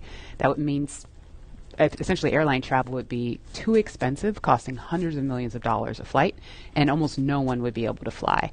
And so that's what SpaceX is trying to do here with reuse, allowing not just a handful of people to be able to go to space, but tens of thousands and hundreds of thousands of regular folks like you and me to be able to go to space. So, myself, when people like me have a chance to go, I know my dream is to land on Jupiter's moon, Europa. Scientists believe that there is a liquid water ocean underneath the ice and that it has the potential to be habitable. And so I'm super excited to get up close and personal to maybe some space fish. Leland, what about you? Where would you go? Wow, that's a pretty interesting destination. I think I would like to go to Mars. We've studied Mars so much and looked at it, and I think maybe having a Martian base that is dog friendly, bring the pups along, because I think as we explore, we want to take our families, our cultures, our traditions, with us, and flying with Doug and Bob is cool, but having more people, There's the dogs. The puppers, taking the puppers to space. I mean, they're not. They look ready to go. They are ready to go. We just needed maybe some like SpaceX type suits for them, But it's that's what it's all about, exploration. Like the settlers going the west, they took everything with them, and they started these new communities and these new traditions. And I think that's what we do with space travel. We start new traditions and communities and bring everyone together as one family, one civilization. Absolutely. We're here for it. And knowing that the opportunity to fly to space as a private citizen is really just right around the corner, we have a new poll question on Twitter for you.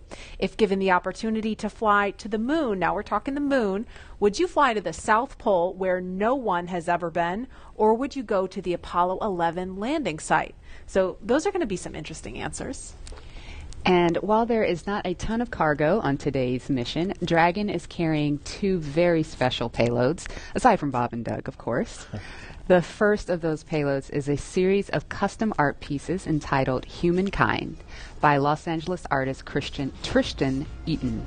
These indestructible, double-sided paintings made from gold, brass, and aluminum celebrate how far humanity has come, as well as how far we still have to go.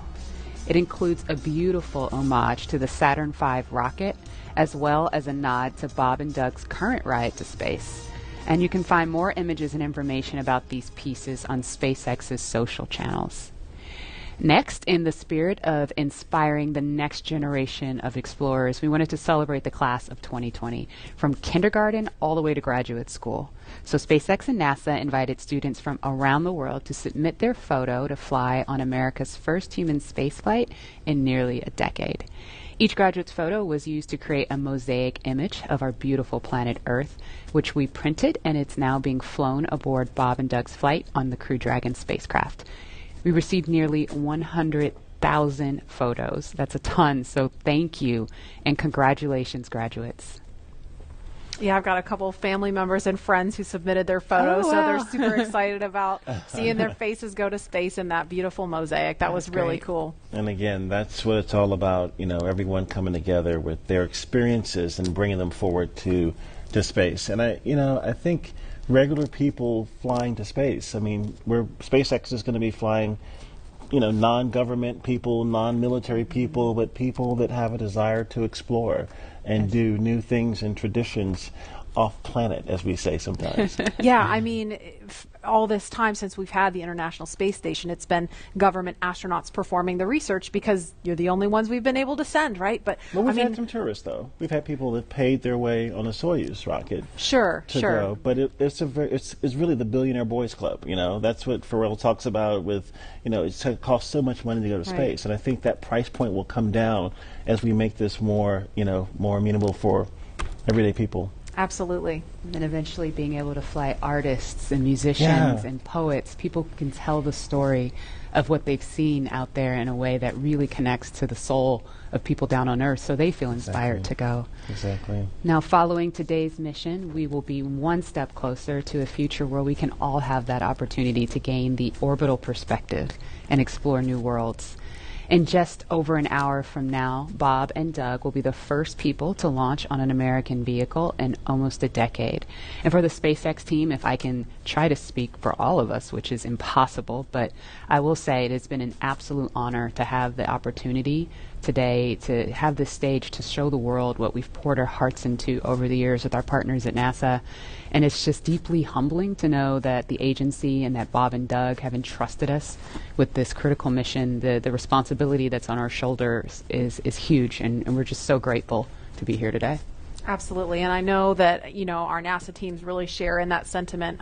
We heard from just a handful of them earlier when Bob and Doug were riding out to the launch pad, but there's so many people that we're probably never going to see or hear from on the public stage, but that have poured their hearts and souls, as you said, into this mission. All the engineers up late hours checking, double checking, triple checking everything to troubleshoot and solve problems and get us to this point. So it's just really awesome that we've made it to this point. When you think about legacy, Katherine Johnson, who helped get John Glenn to space, her daughters are watching right now. And that legacy going forward to the future of space travel is powerful. Wow. And we heard from two icons of science and exploration on Wednesday, and we couldn't resist sharing these shout-outs with you one more time. Wow, we're making history again. The NASA program. I'm there with you guys in spirit. Bob, Doug, good luck. I know you'll be fine. I'll be watching and got everything crossed, arms, legs. I'm tied in a knot. Can't wait for you to get back safely. This is the first time a U.S.-built rocket has taken people into space in 9 years. It's quite an accomplishment. So for us at the Planetary Society, more rockets means more exploration. More people in space means more exploration. More countries involved in the endeavor of spaceflight means more exploration. This is how we know the cosmos and our place within it.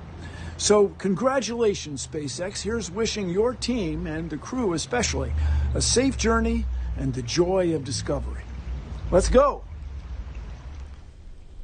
So great to hear from William Shatner and Bill Nye, two very recognizable faces following along on the mission. Yeah. And we want to go over to Dan and Jesse in Hawthorne, where we are now just 1 hour and 18 minutes from launch. Dan, Jesse? Hey, thanks, Marie. Yeah, 1 hour, 18 minutes. I think we're tying ourselves in knots, just like Captain Kirk. We're really hoping the weather cooperates. In about 20 minutes or so, we might clear, so we're getting hopeful. We're getting our hopes up. Yes. Very excited. Again, we're T-minus 1 hour and 18 minutes from launch, and the anticipation is real over here. Since arriving at the spacecraft, Bob and Doug were helped by our closeout engineers to get into their seats, attach their suits to special umbilicals that provide breathing air, pressurized nitrox, and a communications link to Dragon systems. They conducted leak checks, which were successful, and communications checks with the Corps here in Hawthorne, which is the person who will speak to them directly throughout the mission, as well as the launch director in Florida. This is where they are checking their comm path through both ground stations and the tracking and data relay satellites that we'll use to talk to the crew the entire way to the station. And after all of those suit leak checks were successful, the closeout team was able to get out of the Dragon capsule and seal up that hatch, which also got its own leak check and was confirmed successful. At this point, the closeout team is out of the pad. They're away from the BDA, the blast danger area, and weather operators are about to kick off their final checks on wind speeds at the pad, which are going to be used during the final go, no go for launch. So we're all keeping eyes on the weather right now. Before we get to that final go, no go, all the various teams at both NASA and SpaceX are going to do internal go polls, just making sure conditions are right with Falcon 9, the Dragon, the crew, the range, and the space station before the final go is given. So let's check back in with the man over in Houston, Gary, for a status and the team supporting the space station for their readiness for launch.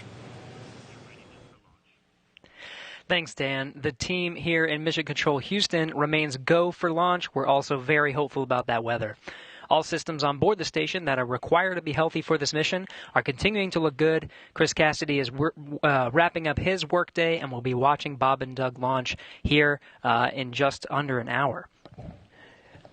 So station power and communication systems are normal. Computers and networks used for monitoring Dragon's approach have been checked out, and the cabins and the station cabin's atmosphere and pressure are as expected and ready to welcome 2 new crew members aboard.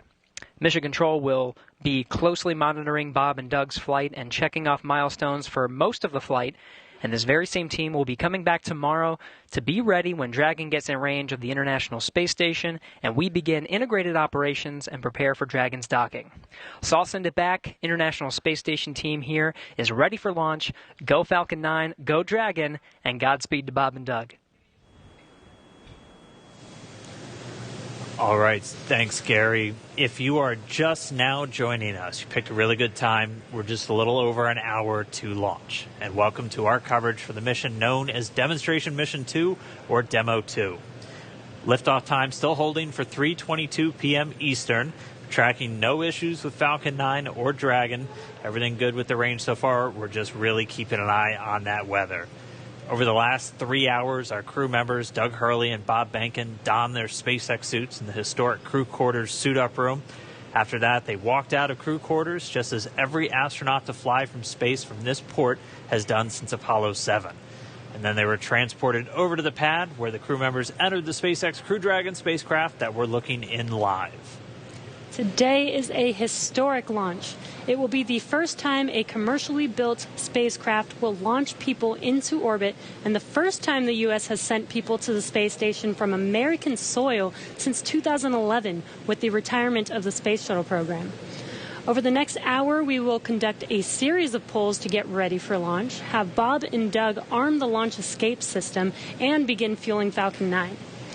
Launch is set for 3:22 p.m. Eastern. This will include a 12-minute flight to orbit and then a 19-hour flight to dock with the International Space Station tomorrow morning. Today's mission is the culmination of years of work between teams at SpaceX and NASA. Demo-2 is going to be an end-to-end flight test starting with this launch today, going on to dock with the space station tomorrow, and then splashing down at the end of their mission. And this is going to be the final test for NASA to certify SpaceX for regular crew flights to the space station. We've been hearing a little bit from the crew on board Dragon, which you can see on your right screen. They are currently strapped into their seats and already through communications and leak checks. They're able to follow all the milestones still ahead on those display panels just above them, getting insight into all Dragon and Falcon 9 systems as we proceed towards launch. So at T-minus 1 hour and 13 minutes, let's check in with John I for a status update on the vehicles. What's the update, John? Thanks, Jesse. Well, not much to add to what Dan and Jesse just brought up. We've had a smooth countdown this afternoon. SpaceX team is working no issues as the pace begins to pick up here in the last 70 minutes. On Falcon 9, we did get the team on console. Earlier, you heard the comm checks between the responsible engineers and the crew. The engineers will be making calls on ascent for the crew's benefit, so they want to make sure that they could hear them before we go. The propulsion checkouts of the first and second stages are beginning right now. We're watching them begin to go through the process, opening valves. That check will go for about another 10 minutes, and that'll be our last one until propellant loading. Now the team will assess readiness for launch with a final go-no-go poll at T-minus 45 minutes, and that'll be followed by propellant loading starting at T-minus 35 minutes. Now earlier today, Dragon operators also performed a series of checkouts of Dragon's flight systems. The spacecraft is also currently go for launch. Our NASA crew, astronauts Doug Hurley and Bob Behnken, are currently inside Dragon. The hatch is closed. The SpaceX ground crew has left the tower. The next major event for Dragon is retract to the crew access arm that you can see currently alongside the capsule. That'll happen somewhere between T-minus 45 and T-minus 42 minutes. Now the range is currently clear for launch from historic Pad 39A. The worldwide network of ground stations and the tracking and data relay satellites are ready to support Dragon as it heads into orbit. The weather, that's the one concern. We will get a weather brief at T-minus 1 hour, so just under 12 minutes from now. Currently, the ground and upper altitude winds are go, so that's one thing that we can check as green. At the current time, we did have some rain earlier that appears to have let up, but we are red on conditions for both the electric field at surface levels, lightning, and cumulus clouds. There is an expectation that a forecast that will be coming up at about T-minus 1 hour also may give us clearance of those conditions. So everything is focusing now on the weather brief at T-minus 1 hours. Also, we should hope to hear about the final check on the ascent corridor. That's the weather along the Atlantic seaboard in case Dragon had to abort on the way to space. The conditions there have been marginal, but the expectation that it would be good for launch. But we will get all of that coming up here very shortly prior to entering propellant load. Now today we are aiming for a launch at 3:22:45 p.m. Eastern Daylight Saving Time, or 19 hours, 22 minutes, 45 seconds Universal Time. Once we begin loading propellant, there's no opportunity to change T0. So once propellant is loading, we're committed, and we'll get one chance at it today. But currently at T-minus 1 hour, 10 minutes, and 30 seconds, everything except the weather is go for launch. Thanks, John, for that detailed update. We've got an extensive history now of flying Falcon 9 from the Florida coast, and just last year completed a test run of the mission. We're less than an hour from beginning here today. The purpose of that mission was to demonstrate Dragon's capability to safely and reliably fly to and from the International Space Station. The success of Demo 1 was a really exciting moment, Falcon paved 9, the way Falcon for 1, today's please, mission to where we are today. And right now we're getting ready to fly U.S. astronauts from U.S. soil for the first time since 2011. Dragon and Falcon 9 together have years of operational experience, or what we refer to as flight heritage.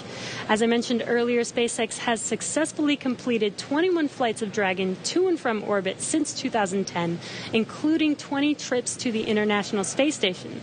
Not only have we conducted thousands of hours of testing, we've also enhanced and added a number of safety features to Dragon.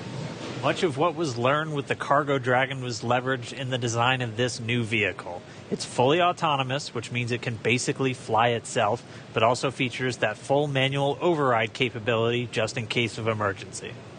And many of the other enhancements help towards SpaceX's goal of reusability and less refurbishment time between missions. So let's take a closer look at these advancements. Standing at almost 27 feet tall from the very bottom of the trunk to the very top of the nose cone, Crew Dragon's comprised of two main elements. You have the capsule, which is designed to hold crew and pressurized cargo, and then you have the trunk, which holds unpressurized cargo as well as having a solar array and radiator. And the nose cone at the top of the capsule protects the docking system as well as the guidance navigation control system, or what we call GNC. The nose cone opens for docking and remains attached to the Crew Dragon spacecraft, and that's unlike the previous version of Dragon, and that helps towards our reusability efforts. Completely opposite the nose cone is that trunk. It has attachment points for Falcon 9, the Dragon capsule, and it can hold cargo. On the very outside of the trunk, one half of it contains a radiator that rejects heat from the active thermal control system into space. That's the white part, and that uses SpaceX's new picotiling technology. The other half contains the solar cells used to charge the spacecraft's batteries. And though we only have 2 astronauts on board today, the spacecraft is actually designed to accommodate up to 7 crew members with modular seats that can be removed and replaced by additional cargo. The seats are made of carbon fiber and are custom sized for any crew member flying on board. The control panel centered right between the pilot and the commander seats and has those 3 touchscreen displays that gives the crew insight into Dragon and even the ability to operate the vehicle and fly it manually. And finally, our Super Draco launch escape system is a key safety feature of Crew Dragon, giving the crew the ability to safely escape from the time of launch all the way to orbit. And as we look to the future beyond this test flight later this year, the first operational crewed mission for NASA will take place. NASA astronauts Mike Hopkins. Reminder, review your launch commit criteria and indicate readiness at the appropriate time. Step 5469 for propellant load and launch. That's a good sign. That was the launch director. We're getting ready to pull the teams as we move towards that go, no go for propellant loading, which happens at about 45 minutes before launch. But back to our Crew 1 mission, NASA astronauts Mike Hopkins, Victor Glover, and Shannon Walker, and Suichi Noguchi of the Japan Aerospace Exploration Agency, or JAXA, were chosen to support this mission. Again, it's called Crew 1.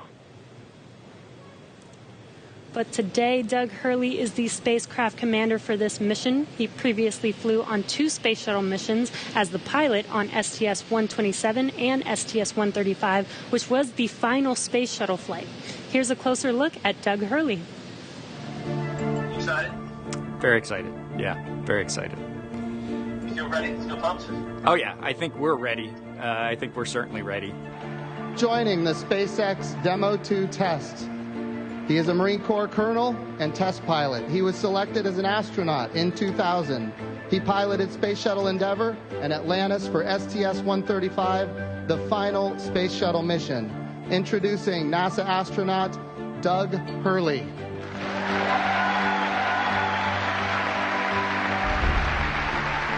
It's a life-changing process in so many ways to fly into space. It's just overwhelming in some respects. Just the sensations, the rumbling, the shaking, the acceleration. My name is Doug Hurley, and I'm the spacecraft commander for the Demo-2 mission to the International Space Station.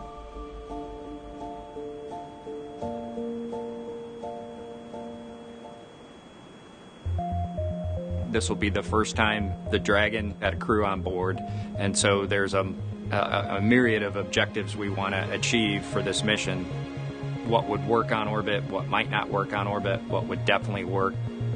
To be able to just have the entire integrated team that's going to support us getting to and from space station, it was really neat being part of it. You know, we are the lucky ones that get to fly it, but we certainly not for 1 second take for granted the amount of effort that so many other people had to put into this to make it successful.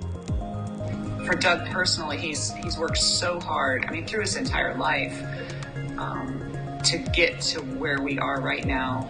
As a test pilot, this would be the dream to fly a new vehicle. So it makes me so happy to see that he gets to be part of this mission, the spacecraft commander. I'm just glad to see his hard work and his dream has come true for that. It's been a long road in a lot of ways for not only us, but certainly for all the folks that work in the Commercial Crew Program, as well as SpaceX in our case, just working to get to this point.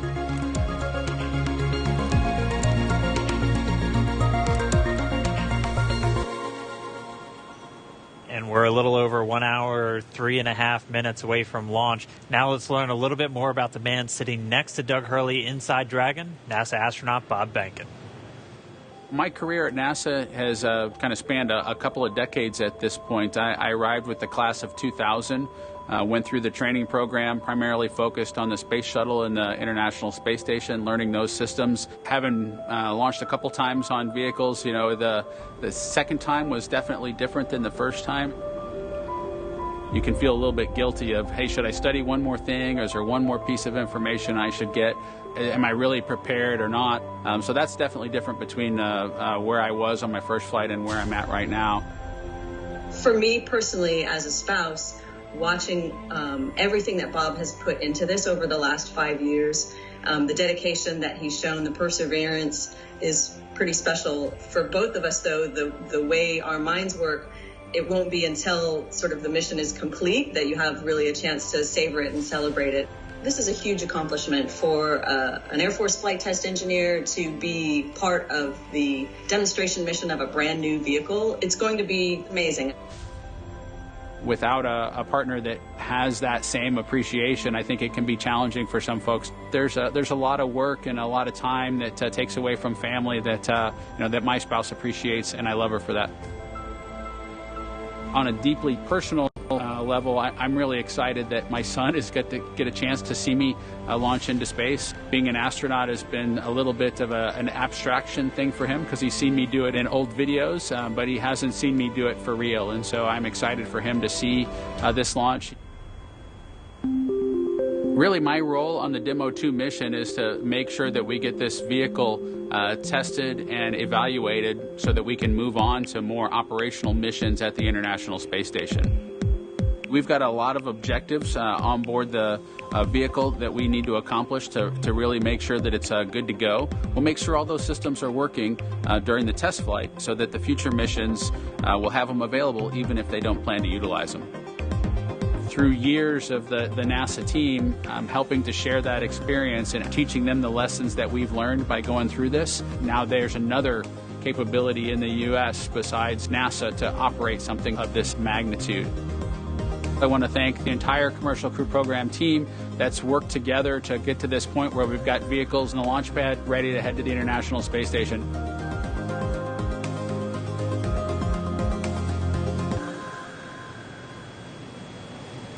If we look even further into the not-so-distant future, flying on a mission to space will be an option for more people as SpaceX plans to also fly private astronauts on board Dragon. Earlier this year, SpaceX signed an agreement with the space tourism company Space Adventures to fly up to 4 passengers on an orbital trip aboard Dragon as early as next year. And of course, it's NASA that is making private astronaut missions to the space station a possibility. We are looking forward to these missions, and we hope that you guys are all too. All right, we are just 20 seconds away from T-minus 1 hour. This is going to be a really big moment that everyone's going to want to listen to. We're expecting a weather update, obviously hoping that the weather is improving, and so we should find out in the next 10 seconds or so. So we're going to stand by for a moment and wait for the Corps to give Bob and Doug a call, and then we'll all hear Dragon, the latest. SpaceX, we're at T-minus 1 hour. You are go for Section 6. When ready, report go for launch. We'll put it where...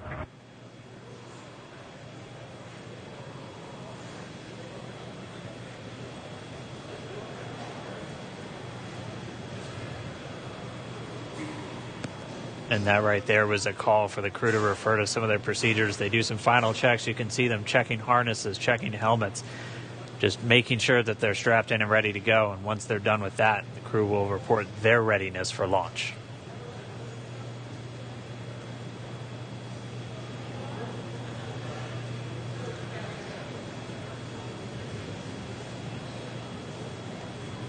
SpaceX Dragon in 6.4. Bob and I are go for launch. Copy, go for launch. And next up will be go no GoPro at T-minus 45. Dragon copies. All right, the crew is go for launch. So we are inside of 1 hour, still waiting for the weather update. But I mean, this day is one for the history books. We're returning crewed launches to station from American soil on American rockets. It's been almost 9 long years since we retired the space shuttle program. I remember that day. I'm going to remember this day.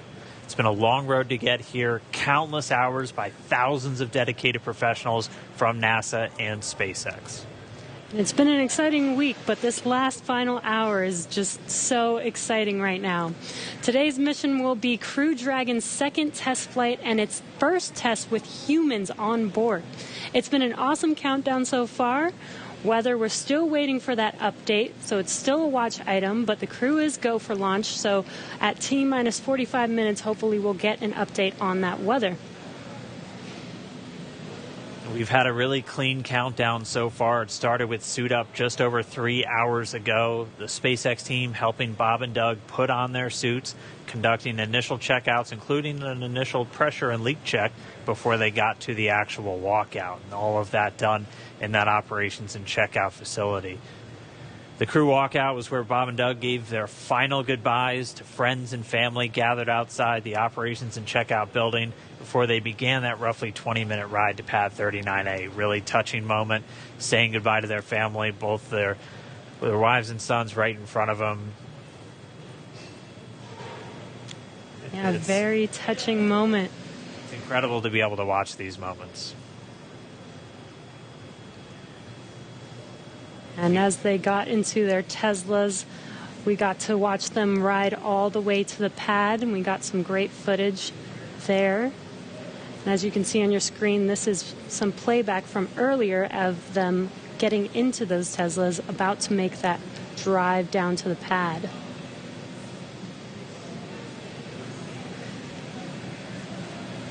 And once they got to the pad, they did take a minute to take in the sights, and they headed up the fixed service structure to begin the process called crew ingress, where Bob and Doug entered. And there you can see on your screen as they're coming through the crew access arm, entering the white room right before they are able to ingress into the vehicle there. Again, this was from earlier. Yeah, this all from earlier. And as we said, that white room, the last place on planet Earth they're standing before they climb into Dragon for the ride uphill. SpaceX carrying over a tradition that NASA had where that was traditionally the room from Gemini, Apollo, and the space shuttle, that last place. About 30 minutes ago, we're back with some live video here. The team was able to close Dragon's hatch with Bob and Doug safe inside. So we are under an hour ago. Things are going to pick up as we get close to that go, no go to begin propellant loading and then arming the launch escape system. The crew pull for readiness was completed at T-minus 60 minutes, and the Dragon pull for prop load is coming up here in just about 30 seconds at T-minus 55 minutes. And then following that will be T-minus 45 minutes will be the internal mission control Hawthorne pull, and then the launch director's pull for propellant loading. When we get to about T-minus 40 minutes, the crew access arm will retract, and Bob and Doug will get the call to close their visors and arm the launch escape system. This is the automated system in place that can fire the 8 Super Draco thrusters on Dragon to quickly separate the crew from the rocket, either on the pad or during the flight on the ride uphill. And then once we reach T-minus 35 minutes, propellant loading for the Falcon 9 will begin. We got there on Wednesday. We got all the way down to about 17 minutes before launch before we had to cancel because of weather. But we're optimistic right now. The conditions have been improving, and so we're looking to press ahead once again into loading fuel onto that Falcon 9 rocket. Throughout the countdown, we've been getting some incredible views of the astronauts inside Dragon, just making all of their final preparations, some close-up views of their suits and on the displays as they just are strapped in and ready for launch. The teams often describe the suits as an extension of that Dragon spacecraft. You can always think of it as a mini spacecraft inside of a spacecraft. It's got all of the life support, everything that they need, just like the capsule. On countdown 1, technical pull is complete. No constraints to proceed into launch escape system arming and propellant load. And there's that call out that the crew is ready. They are ready to load prop onto Dragon, so we are pushing forward towards T0. And while those suits do look great, they are also engineered to connect directly into Dragon's seats to provide communications, cooling, and the ability to pressurize if necessary. All right, well, we did get the call out that the technical teams on the ground are ready for launch escape arming and propellant loading. Again, things starting to pick up, things really starting to feel real. Let's jump down real quick to the team at Kennedy. See if you guys are just as excited. I can't sit still right now. It's starting to feel real. Yeah, it's hard to sit still in here, right, Leland?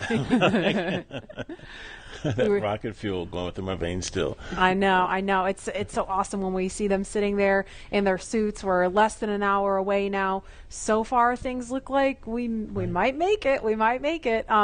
So I want to ask you what it was like the first time you put on a spacesuit when you knew you were going to space. Oh, that was February of 2008. We were in the ONC building getting the pumpkin suits on. A little bit different than the SpaceX fly SpaceX suits, but it was kind of surreal, you know. And to think that all of these, it took 10 years of training to fly in space. It took me 10 years from when I got in the Corps in 1998 to flying in February of 2008. So it was a long road to get there, but it was so worth it and so sweet. And, you know, learning how to use the green apple, the connections for oxygen, for cooling, much different than these suits that we have here with SpaceX. And so it's a lot more complicated to go through that whole series of things that you have to do to make sure you're safe in the suit. But we've evolved, we're ready, and they look so cool and calm and collected in their suits and in the vehicle. They're focusing and getting ready to fly in space. And there's so much excitement around the center. I know, Leland, you've been getting some messages. You got another message from another astronaut. Yeah, Sunny Williams. Okay, so Sunny, she's Lauren, kind of the best. She's Sunny is awesome. She's a commercial crew also. She was one of the original cadre. She was one of the original 4 who trained with Bob and Doug from the beginning of the commercial crew program. And she's one of my classmates. Look at her there. What is she wearing? She is. Hey, the Sunny. meatball. I forgive you, Sunny.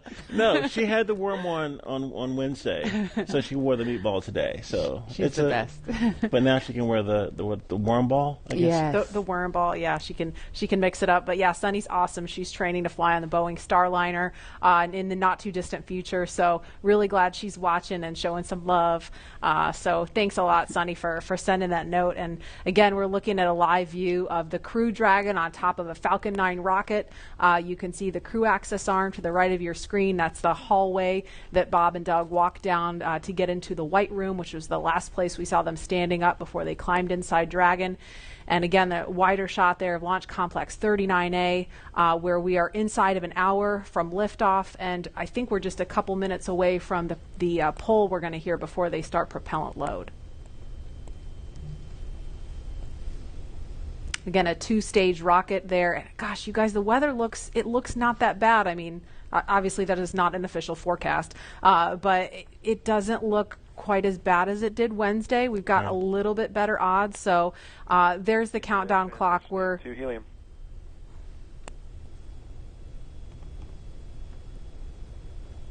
We're going to pause to listen to that comm.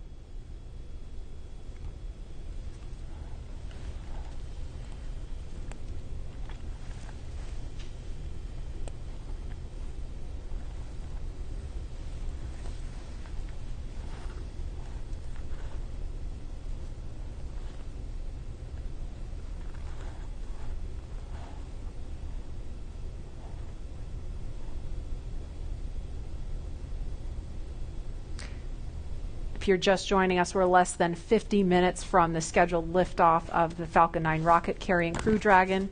And if we start to hear any kind of update on weather or polling, we will pause to listen in for that. But if things go as scheduled, we should be hearing the launch director verify go for propellant load at about T-minus 45 minutes. So we're going to send it over to Hawthorne to carry the ball. John Instrucker or Jesse, are you there? This weather is go at this time. Dragon copy, go weather.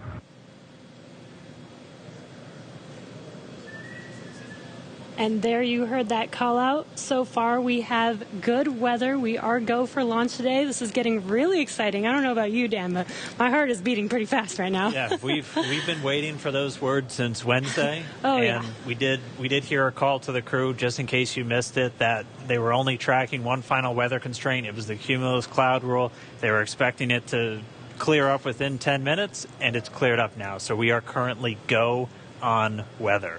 Yes, and it's been pretty incredible to be so close to launch, and the road leading up to this point has been pretty incredible as well.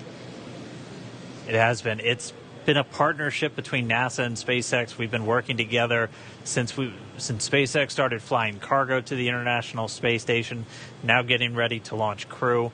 And we've been really fortunate to work with not only a lot of international partners on the International Space Station, but a lot of really great reminder companies. Here in the control room, we'll be closing doors here once we start with propellant load. Any last-minute bio breaks, please go ahead and accomplish those in the next few minutes. And the launch director just getting the teams ready. We'll be coming up on that propellant loading again. That starts at about 35 minutes prior to liftoff, so in about 12 minutes from now. There's going to be a go, no go coming up really soon. So let's go over to our man, John I, for the latest. John? It's T-minus 47 minutes, 24 seconds. We're continuing to count down. As you just heard, the launch director and launch team are preparing for the readiness for launch poll. Now, the launch director is currently checking with Dragon mission director and NASA launch manager for their readiness. And actually, it sounds like everybody is good there. The launch director will then ask the team, he'll tell them the poll is open, and the 13 members of the SpaceX launch team will be electrically polled for their go to load propellant, as well as continue all the way to launch.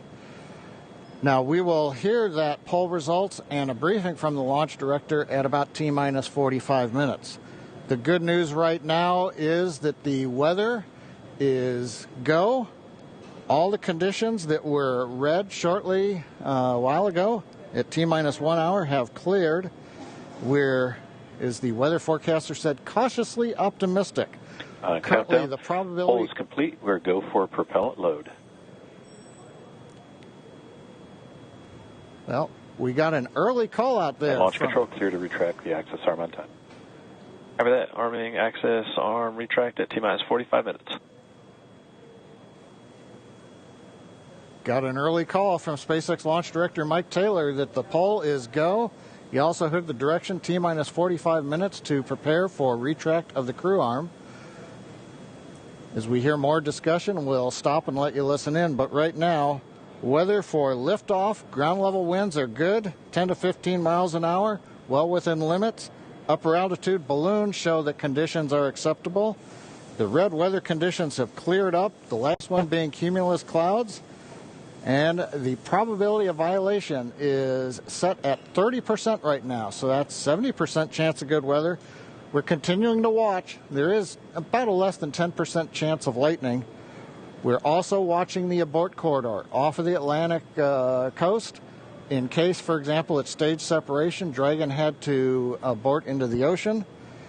The conditions there are acceptable. There has not been lightning lately. The weather, winds are good, light rain. It is go, but NASA is going to continue to watch those conditions. T-minus 45 minutes and counting. Reminder on hold and launch escape protocol.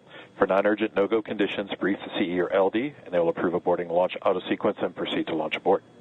For urgent issues affecting the safety of the operation, operators shall call hold on the countdown net. Launch control will immediately abort the launch auto-sequence and proceed to the launch abort auto-sequence.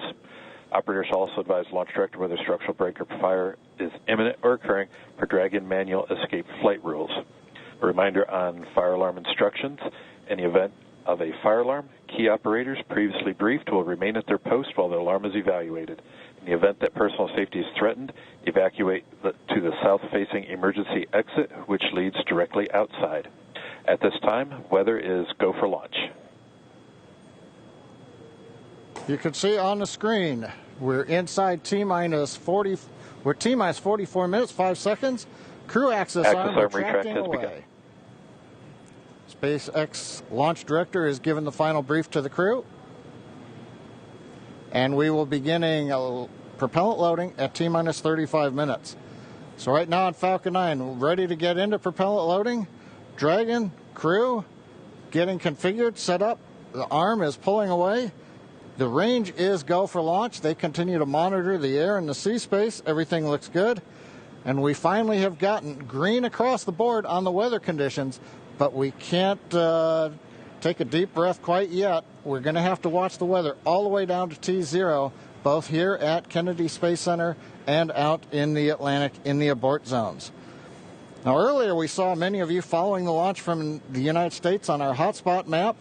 Now that we're inside an hour, we're seeing large numbers of folks logging on, tuning in from coast to coast and around the world. So we'd like to know, is this your first time watching a launch live, not counting Wednesday? And if not, how many have you seen before? Tell us using the hashtag LaunchAmerica from your favorite social media platform. And with that, at T-minus 42 minutes, 50 seconds, conditions are go, and we are counting down for an on-time launch. Let's send it back over to Kennedy Space Center as the action begins to pick up on the pad. Dragon, SpaceX, you are go for Section 7, close visors, and arm launch escape system.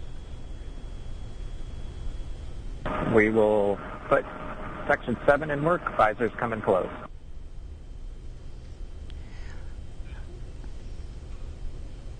All right, the countdown clock is continuing to tick. My heart is continuing to beat 5 million beats a second, and we are getting so close.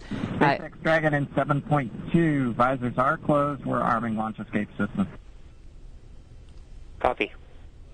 And as you just heard, the crew is arming the launch escape system. That is one of the absolute last big milestones prior to liftoff, other than nominal Falcon operations.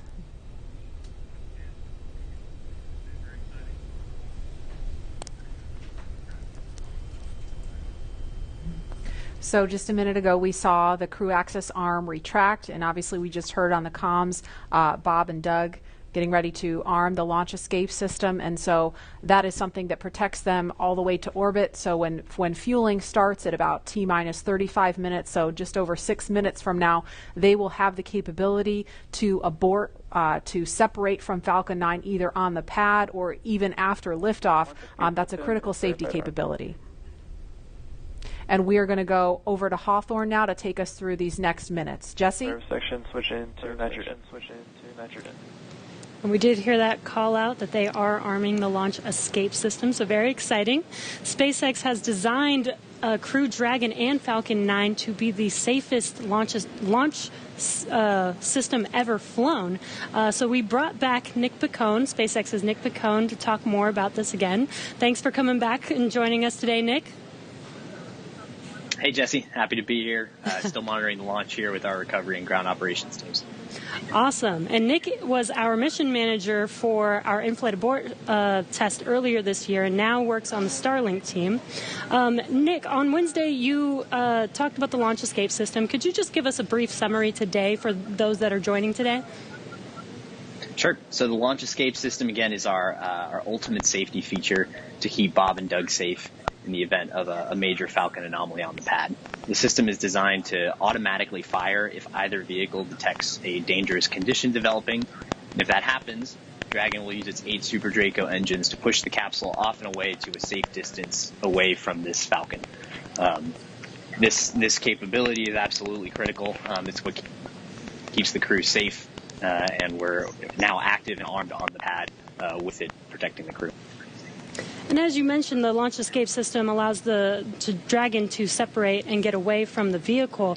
I believe it goes into the ocean. What happens after it lands safely in the ocean? Correct. So for most of our failure modes, the successful end state is Dragon deploying parachutes, splashing down safely in the ocean. But since a launch escape can happen while the vehicle's on the pad or anywhere in flight up through orbit, it could be splashing down right off the coast of Cape Canaveral. It could be splashing down thousands of miles away in the North Atlantic. If that happens, to make sure we can get to Bob and Doug as quickly as possible, the Space Force's 45th Space Wing, Task Force 45, has pararescue teams staged and ready all around the world, ready to drop in and rescue Bob and Doug as soon as possible. And you mentioned that the launch escape system will keep them safe all the way up to orbit. What other options are there after Dragon is in orbit? Sure. So for any reason we're unable to dock to the International Space Station, we have several pre-planned return trajectories, which will bring the capsule down to a splashdown point close to shore, where NASA and SpaceX recovery forces will be waiting to recover them. It'll look like an otherwise totally normal recovery operation, except for the early end of mission. This operation is something we're doing with one of two identical crew recovery ships. We do that because the landing sites, we want to maintain as much flexibility as possible. There could be changing weather conditions that bring down one site and leave the other one up. So we have those two identical ships, one in the Atlantic, one in the Gulf of Mexico. And our space operations team can redirect the spacecraft to go to whichever site is the safest option for the crew at that time. And with the vehicle, in almost any scenario, it sounds like the vehicle will land into the ocean. And it may look like a gentle landing into the ocean, but it's a pretty dynamic event happening. And you mentioned there are teams that are ready to go and rescue the vehicle and the astronauts on board. How do you prepare for something like that, especially with so many different scenarios that could happen? Sure. So we're lucky to have had about a decade of recovery experience with Cargo Dragon 1 in our previous trips to the International Space Station. That, along with our booster recovery missions, we've got a great team of recovery operators here who have a lot of offshore experience with our spacecraft. The system, though, that we took that experience, we built up a new crew recovery ship, two identical crew recovery ships, I should say, which have a lot of those lessons learned baked into the design of that ship and the operations. These new ships have complete medical facilities, an operational helipad, and redundant communications, power, and propulsion to make sure they're robust and ready for anything we encounter offshore. We've also done tons of training exercises with the SpaceX team, the NASA team, and the rescue forces I mentioned earlier, practicing capsule recovery, emergency scenarios where we have to get the crew out of the capsule while they're still in the water, as well as those helicopter evacuations, taking off and landing from the pad many times so that we make sure the team is ready to do that. They're all staged and ready. They feel ready to support, and will be ready to call on us if anything goes wrong today. Awesome. It sounds like Bob and Doug are in some really good hands and will be safe no matter what occurs on the vehicle. So thank you, Nick, for joining us again, for walking us through all of those details. I hope you're just as excited as we are for our launch coming up here very, very shortly now. So we're going to send it over to KSC to Lauren. Thank you, Jesse. So as you just heard, fueling is about to begin at T-minus 35 minutes. We are about 50 seconds away from that. And so we're getting really, really close to the first launch of astronauts into orbit from American soil since 2011. The launch escape system is armed, which, as you know, happens before fueling. And Dragon propellant load, that's the propellants that are inside of the Dragon capsule, not the rocket. Prop load for Dragon took place weeks ago and just a few miles down the road in what we call Dragonland. And those propellants, they are MMH, or monomethyl hydrazine, which is the fuel that we use. It's hypergolic fuel. And NTO, or nitrogen tetroxide, that's the oxidizer. Those two come together and they ignite in space to propel the vehicle. You don't need that TTEB or a third thing to ignite because hypergolic propellants don't require it. You just need the fuel and the oxidizer. And as you just heard, propellant load has started on Falcon 9, and that's awesome. All right, so that bipropellant system feeds all of the engines on Dragon. So Dragon has 12 service section engines in each. So there's 3 in each quad, 3, 3, 3, and 3. Those are used for on-orbit maneuvering for Dragon. There's also 4 additional Dracos that are underneath the nose cone for large Delta V maneuvers that the vehicle will perform. But the engines that Nick Picone was talking about earlier are Super Draco engines. We have 2 in each quad of the vehicle, so 8 total.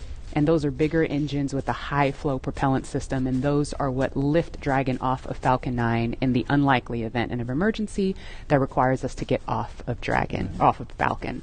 Now, you probably remember, let's see, Mercury, Apollo, Soyuz, they have that big pointy tower on top. That's the launch escape system for those vehicles. It's actually just another rocket on top of the spaceship that lifts the vehicle off.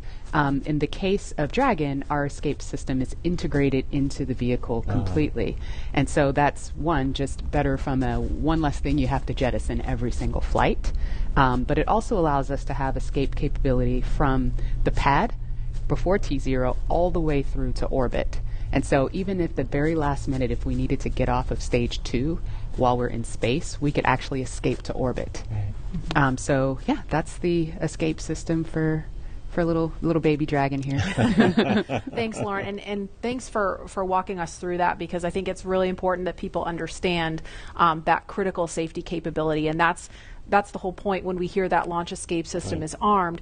What that means is that in an instant, they can separate from Falcon 9, shoot up into the air, and they can splash down safely in the Atlantic Ocean under Dragon's parachutes. And it was designed to do that. So now that fueling is underway, it's been going on for about 2 minutes now. So they have that safety capability ready to go on standby in an instant if they need it. And so we want to go over to Hawthorne now for an operational update from John Innsbrucker. John? Send fuel and stage 2 fuel, all flow rates tracking nominally.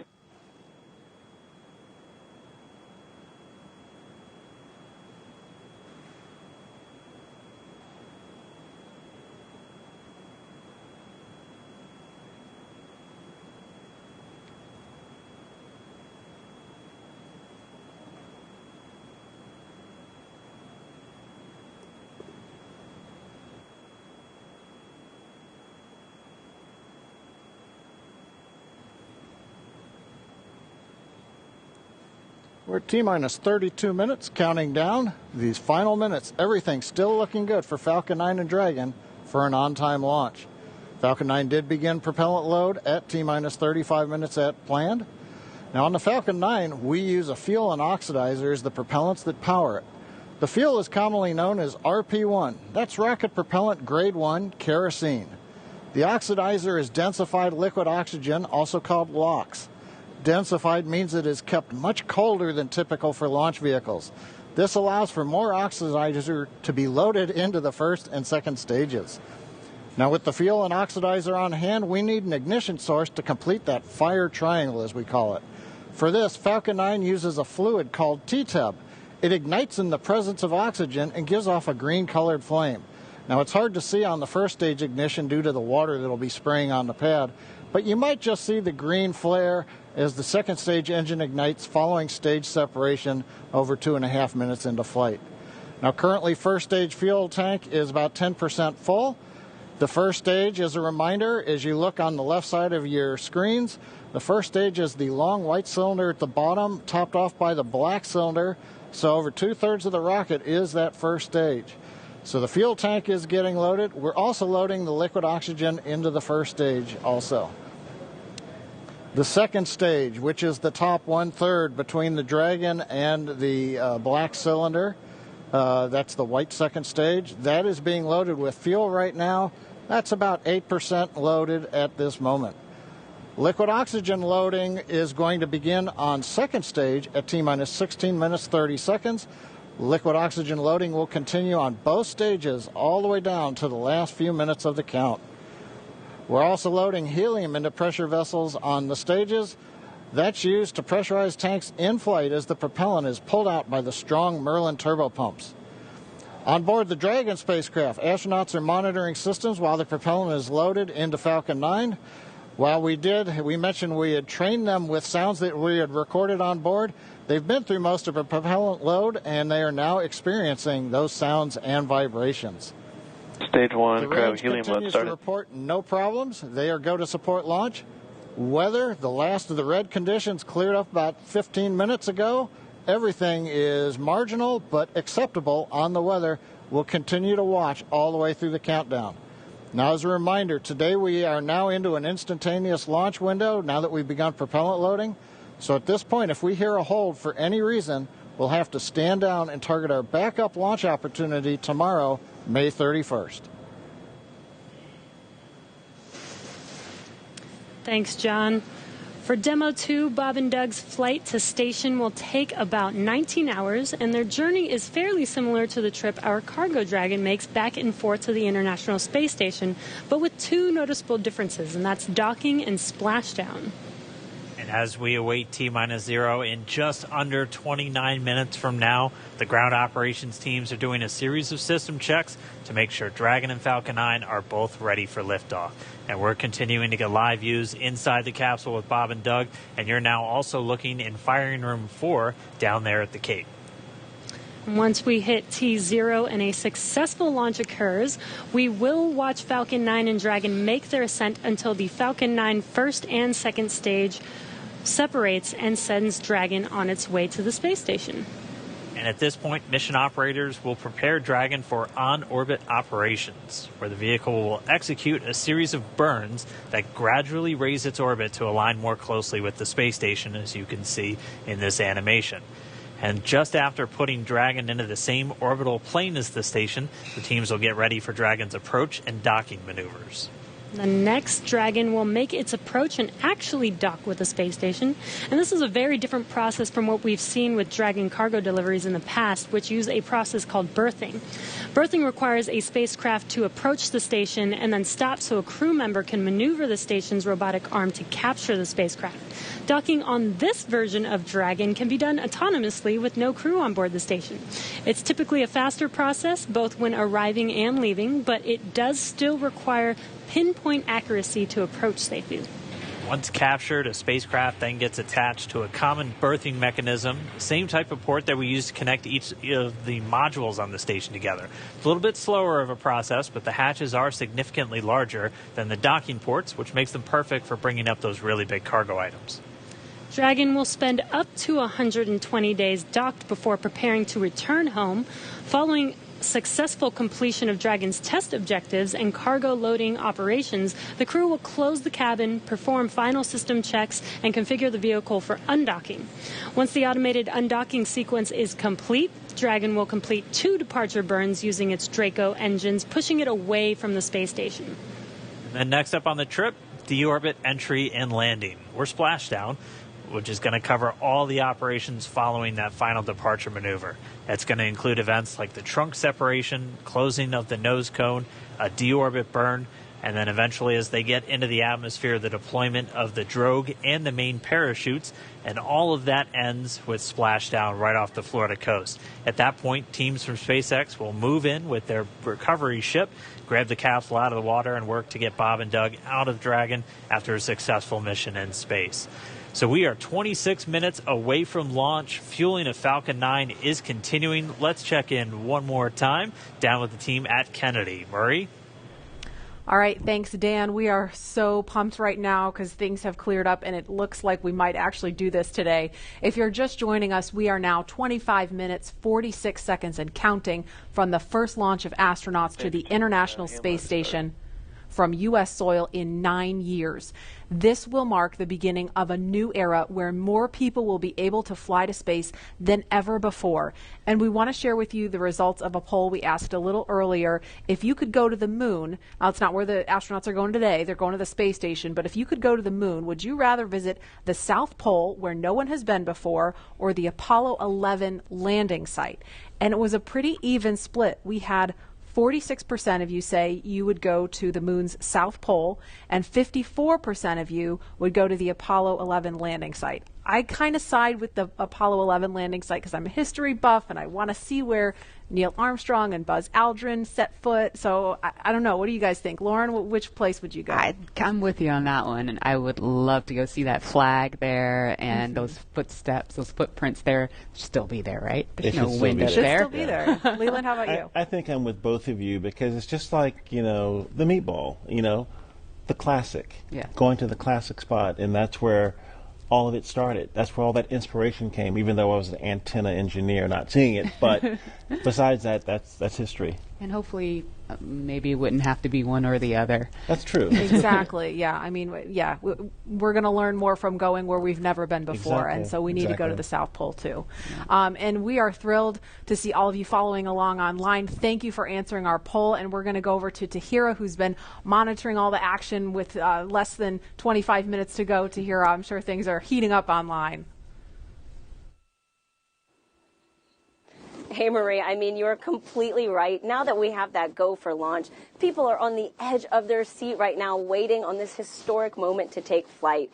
As you can see, photos are still coming in of just everyone around the country showing their excitement for this launch. And it's really been a touching thing to see how everyone's kept this excitement going from Wednesday's first attempt. So we just took a look at numbers, and we are now over 3 million people tuning in for this historic launch. And so for me personally, I just want to wish Bob and Doug the best of luck. This will be my own first time watching humans lift off to space from the United States, and it's just going to be a super emotional moment. For that, Marie, back to you at Kennedy for these last minutes before launch. All right, thanks, Tahira. And Leland, we got 23 minutes and some change to go. What do you think Bob and Doug are feeling right now? I think, they're very calm, cool, and collected as test pilots, but I think they're thinking about what are the steps that I have to take if a malfunction or something happens. And so the nominal stuff is all kind of automated, but if something happens where they have to intervene with those touch screens, that's what they're thinking. Mm-hmm. And we're just inside 23 minutes now. So on Wednesday, we were 5 minutes further in the countdown when we heard that call to scrub, and the weather was still very touch and go at this point on Wednesday. But today, it at least for right now, I don't want to jinx it. I'm afraid to even say it out loud, but it looks better today. Yeah, and it feels like I'm feeling it a lot more than I did on Wednesday. Right. And, speaking of Bob and Doug and them being really calm and cool and collected, having had the opportunity to be in meetings with them and to watch them train, I have to say, and to all of my friends who work with them every single day, the feedback is always just what great people they are. Right. Mm-hmm. And just how not just bright and sharp they are, but just good people. Right. And around the office, we often refer to them as the dads. Yeah. The dads? They're the dads. They're dads. They are dads. Okay. And we've met their families. And when you see people on that very personal level, it starts to mean so much. They are a part of our team. They're not a customer. They're our team. They're not a payload. They're our team. They're a family. And so we're just so excited to see the dads up there today. Yeah. Go dads. Yeah. All right, we're going to go send it over to Gary for an update from Houston. Gary? Hey, Marie. The space station team here is focused. All eyes are on the system checks that are happening across the board, and we're listening in as we close in on launch. And I can tell you that things are looking very good. Chris Cassidy will be watching from the International Space Station, right now flying over the Pacific Ocean. It's heading to cross right over the launch pad. We might even get some good views from the station. Hope to be capturing those. We'll have the launch view on the big screen up front, and everyone's excited to see our two crew members on their way to the International Space Station. But before we get to it, I just want to pass on good luck from the entire flight operations community here in Houston. It's always exciting to be doing something wholly new and history-making with station operations, and we can't wait to see our team members Bob and Doug in low Earth orbit and heading to the International Space Station. That's it from us here in Mission Control Houston. I'll send it back over to the team in Hawthorne for the latest happening there. John. T-minus 20 minutes, 30 seconds. We're continuing to count down. Everything is still looking good for launch of Falcon 9 and Dragon. 22 minutes, 45 seconds after the hour. Stage right 2 now on the RB1 right-hand mode is side, complete. you can see a large white cloud coming off of the strongback. That is normal. As we get ready to load the second stage with liquid oxygen, we have to chill in the plumbing lines going up that strongback. And so as we relieve pressure, the moist, humid Florida air condenses around it, and that gives you the cloud. So that tells us that things are actually on schedule. We did begin propellant load at T-minus 35 minutes. Fuel loading on the second stage, I believe we just heard the call out that it is complete. First stage fuel load is continuing, and right now that's a little more than, that's about 60% of the way full. So things are looking good. Second stage is getting ready to begin the liquid oxygen loading. After they finish chilling in the lines that you see on the monitor, they'll begin the load at T-minus 16 minutes and 30 seconds. The range right now is go, ready to support. Weather continues to be go. As we inch our way closer, we're keeping our fingers crossed. We're waiting to hear if anybody calls out an issue, but for the moment, as you can see on the screen, it looks good. Now, on the Dragon side, the Dragon mission director and the team there are reporting no issues. They've done their communications checkouts. The crew access arm, as you can see, is retracted away from the spacecraft. The crew is strapped in and they are ready to go. Now, final instructions will be going to the crew at T-minus 10 minutes. The crew displays will be configured for launch, and that setup will give astronauts Bob Behnken and Doug Hurley insight into how the launch is proceeding and provides constant updates on vehicle health. We've already heard the crew give their go, close their visors, and get ready for launch. For Dragon, it'll enter terminal count at T-minus 5 minutes. When it transitions to internal power, we'll hear continued callouts on the countdown net as we get close to zero and to liftoff. But right now, at T-minus 18 minutes, 15 seconds, everything continues to be go for an on-time launch. So, Dan, Jesse, things are looking pretty good. How are they doing over at your stand? Things are great from about 15 feet away from you, John, and honestly, things are looking pretty great down at the pad there. We're seeing a lot more blue in the sky. Green is the color we want when we're talking about weather, and that's where we're sitting right now. So we're continuing to count down. We are under 18 minutes away from liftoff. Again, it's an instantaneous liftoff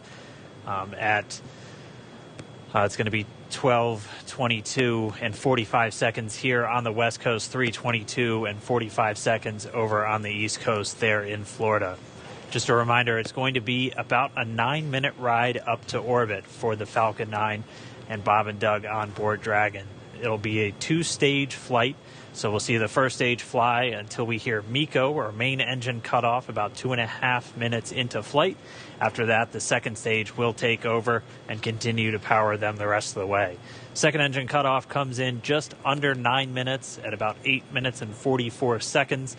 Following that second stage completing its job, it'll continue to coast for about 3 minutes. It'll do a slight attitude adjustment and null out any rate, so make sure it's not in any kind of a spin before they do separation. So that's when the Dragon spacecraft will physically separate from the Falcon 9 vehicle and Bob and Doug will be flying free.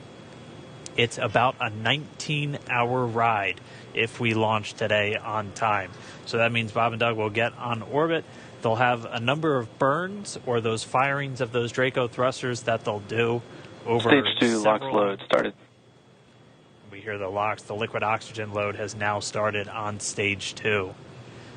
But again, they're going to be doing a series of burns on the way uphill towards the International Space Station 5, spread out over the first 16 hours or so of their flight until they get much closer, and it's time for that approach and docking. And we are expecting that with an on-time launch to happen today. That'll be coming tomorrow in the afternoon. All right, now that we're under 16 minutes away, we have a special guest joining us. I'm going to toss it over to Jesse. We are T-minus 15 minutes and 45 seconds from liftoff of our second demonstration mission today, and we have the honor of having SpaceX's President and COO, Gwen Shotwell, join us. Thanks, Gwen, for coming out and taking a few minutes to chat with us. Thanks, Jesse.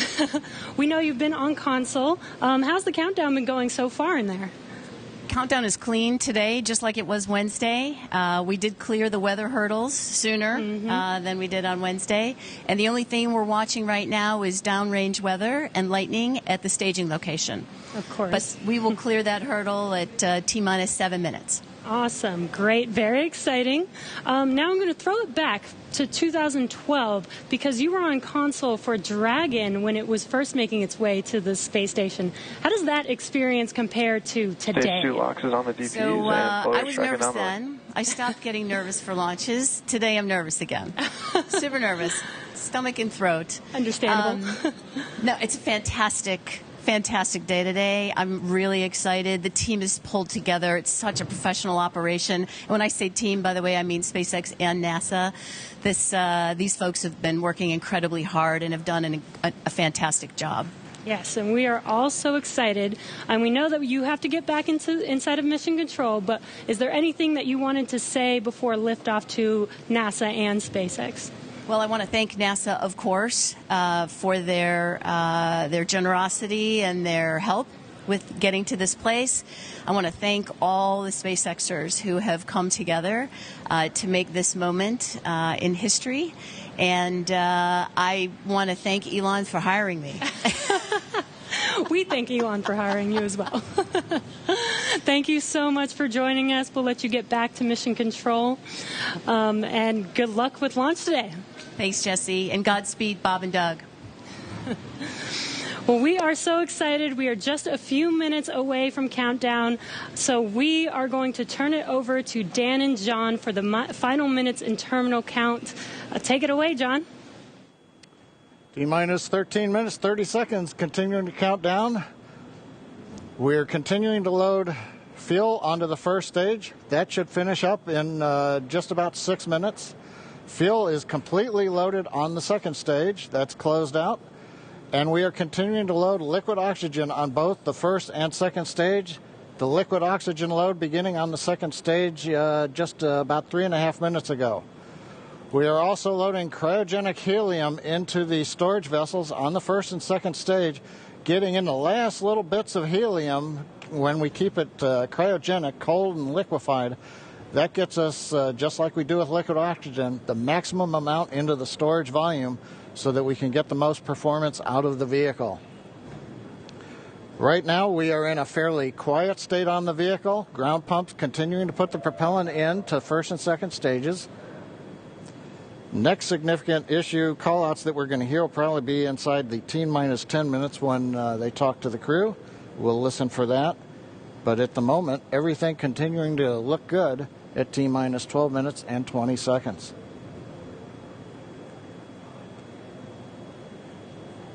We're getting real close now, John. It's only a little over 12 minutes away. Just a reminder for everybody, it's about a 9-minute ride uphill.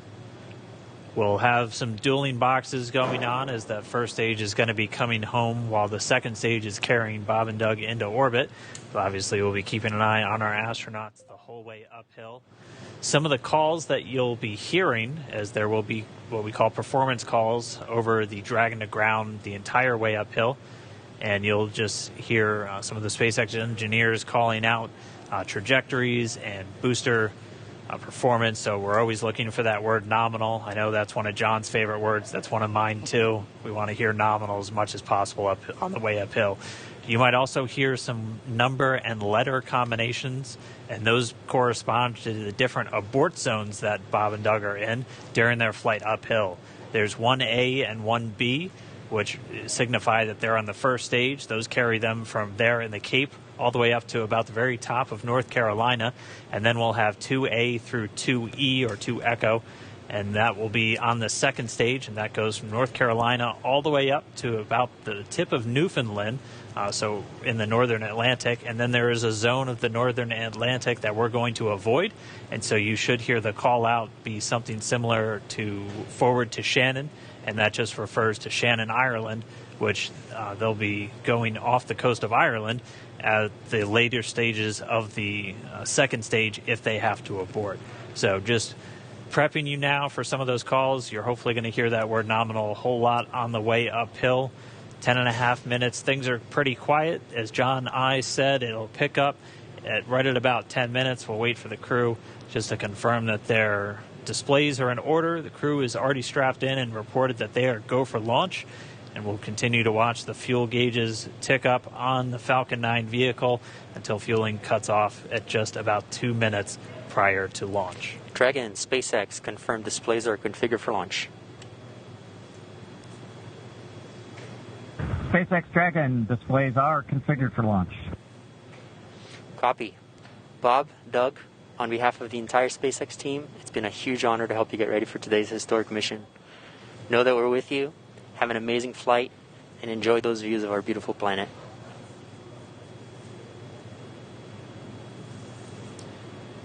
Thanks, Jay. It is absolutely our honor to be part of this huge effort to get the United States back in the launch business. We'll talk to you from orbit. Thank you. Copy all. Thanks for those words. The SpaceX core, so again, that voice that's going to be talking to Bob and Doug throughout their mission from right here in Hawthorne, just offering a few quick words. The crew did confirm their crew displays are configured for launch. We are coming up on 9 minutes and counting. We've gotten through T-minus 10 minute with the crew discussions. Activity is now going to switch over to Falcon 9. Our next major event comes at T-minus 7 minutes. We begin what we call engine chill. Pre-valves will open. Those currently separate propellants on the first stage from getting down to the Merlin engines. We'll open the pre-valves. That'll allow fuel liquid oxygen to flow to the top of the pumps. And more importantly, when we open the valves, that'll allow us to begin chilling the 9 Merlin 1D turbopumps on the first stage engine. It'll take a few minutes to get them cold enough to where they would then be ready to pass the large amounts of liquid oxygen through the pumps and into the main thrust chambers when we get to engine ignition at T-minus 2 seconds. We don't want to try to run highly chilled liquid oxygen through a warm pump. You would flash that into gas, and running gas through a high-speed pump is not a good thing. So right now, we are waiting for T-minus 7 minutes. That'll start the engine chill. Shortly after that, we will also get the fuel shutdown.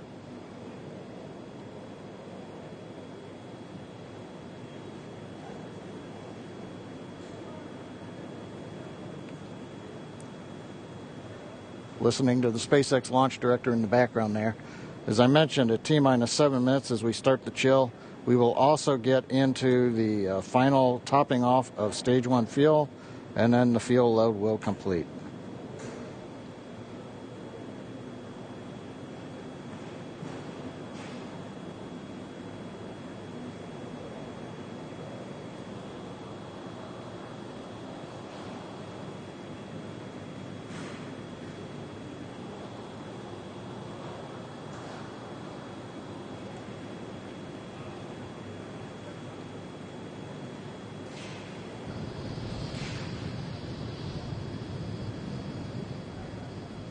Stage 1 and Stage 2 engine chill has started.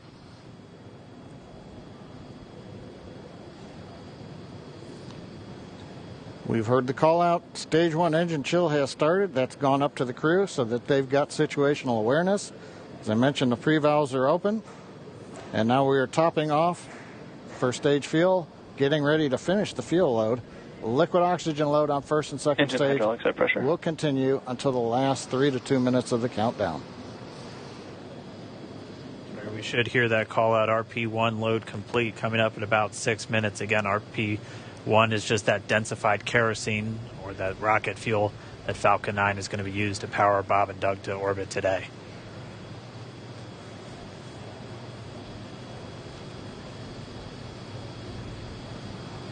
And Stage 1 fuel is closed out.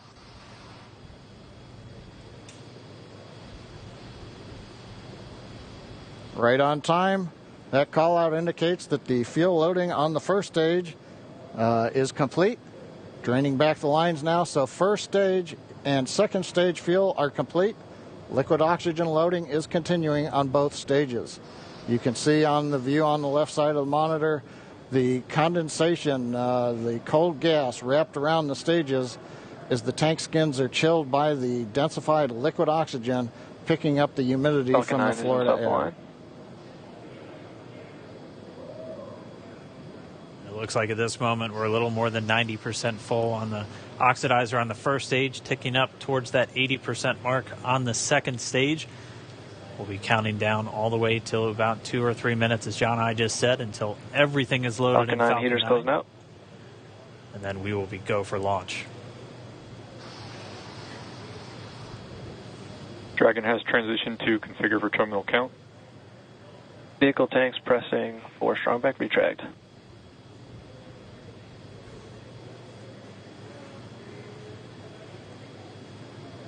We're pressurizing the Falcon 9 tanks. We're going to open the clamp arm around the second stage and begin to retract the strongback.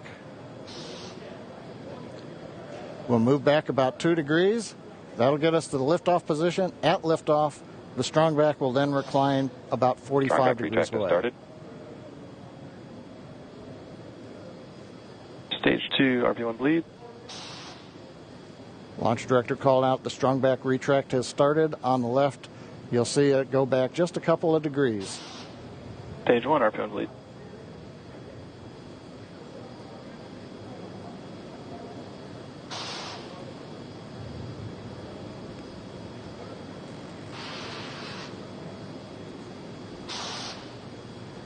We are just 4 minutes away from liftoff.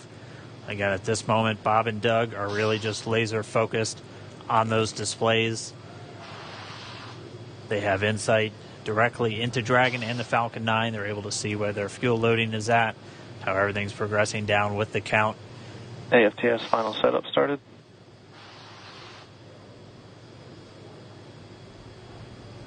Three and a half minutes from launch. And the strong back is now reclining away from the Falcon 9.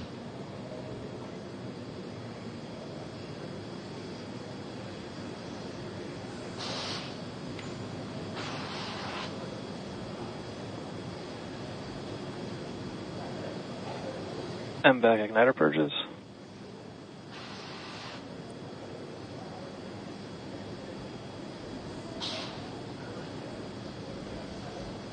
Hogo bleed. Dragon has transitioned to terminal count and is on internal power. Stage 1, LOX load closed out. Okay, we're at T-minus 2 minutes, 42 seconds. Stage 1 LOX load is closed out. Stage 2 will continue to load for about another half a minute or so. Once we get the completion of Stage 2 LOX loading, we have to vent down the line, so you'll see another large white cloud coming off of the strongback. That'll be normal. That'll happen around transitioning to T-minus internal power. 1 minute and 40 seconds. We're going on internal power now. Just a few seconds away from the Stage 2 LOX load being complete. It's been almost 9 years since we've been in this position. A lot of work done by thousands of people to get to this point. All our eyes focused on 2 now.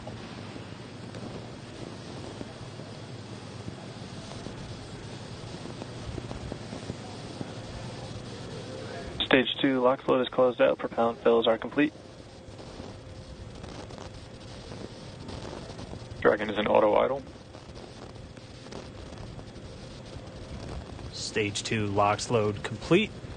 All fuel, all oxidizer on Falcon 9. 1 minute, 34 seconds to go till launch. Ground gas closeouts is starting.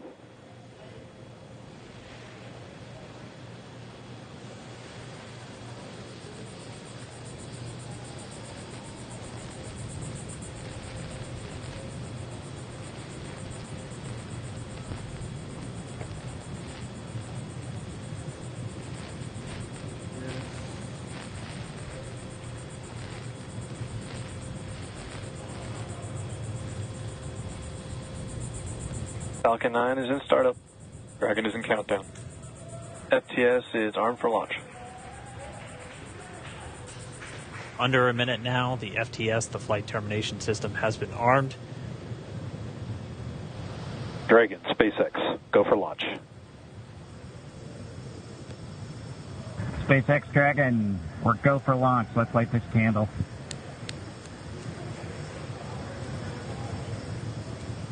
T-minus 30 seconds.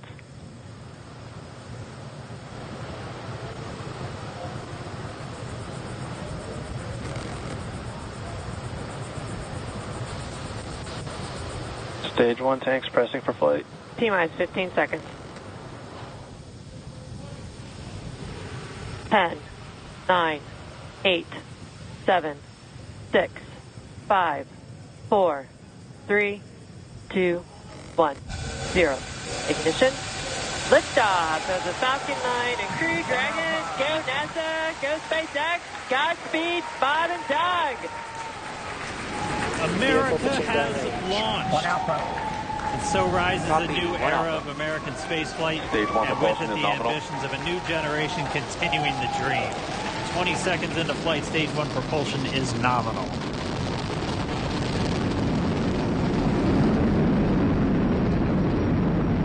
3 plus 30 seconds into this historic mission. Flying crew on board Dragon and Falcon 9, and look at them go. Falcon power telemetry nominal. M1D throttle down. We're throttling down to get ready for the period of maximum dynamic pressure. We're in the throttle bucket. Reports say all systems are go. Vehicle is supersonic. We've exceeded Mach 1 on the Falcon 9. M1D throttle up. We're throttling back up to full power as we're through max Q. Copy, 1 Bravo. And we heard that 1 Bravo call out. That's just the second abort zone that they're in. They'll continue to be on this until the first stage has done its job and they switch over to the second. At this point, Bob and Doug pulling about 2.3 Gs, 2.3 times the Earth's gravity, already moving at over 1,500 miles per hour. We've heard the call out for MVAC engine chill. That's getting the MVAC engine ready to light. That'll come at about 2:44 into flight. Right now, everything continuing to look good. Next major event coming up is going to be the triple. We'll have main engine cutoff of the 9 first stage engines, stage separation, and then ignition of the second stage engine to continue to carry astronauts into orbit. Coming up in about 20 seconds.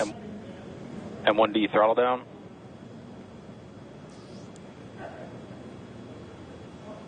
We heard we're throttling down the Merlin engines on the first stage.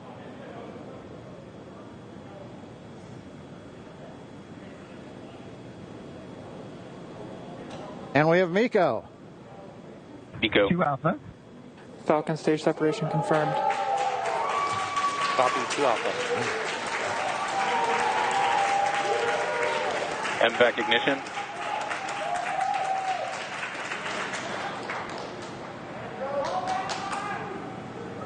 All right, we have stage separation confirmed. The first stage beginning its flight back. The second stage being powered by that single Merlin 1D vacuum engine has ignited and is now carrying Bob and Doug into orbit. So they're going to continue under the power of this second stage. Stage 2 propulsion is nominal. Which will cut off at SECO, or second engine cut off, at about 8 minutes and 44 seconds into today's flight. So a little over 5 minutes to go still on this second stage. You heard the call out to Alpha, so they're now in the longest abort zone that carries them all the way from about North Carolina up the eastern seaboard almost to Canada. Things looking good, though, getting good call outs, nominal propulsion on that second stage. Bob and Doug continuing to make their way into orbit.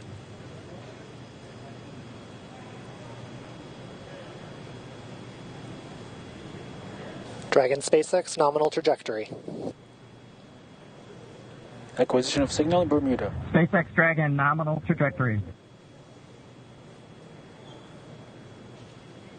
All right, here in nominal trajectory, so Dragon pointed in the right direction, continuing to make their flight uphill. Heard acquisition of signal Bermuda. That's one of the other ground stations that they're using to get telemetry and data back from this spacecraft. Stage 2 propulsion is still nominal.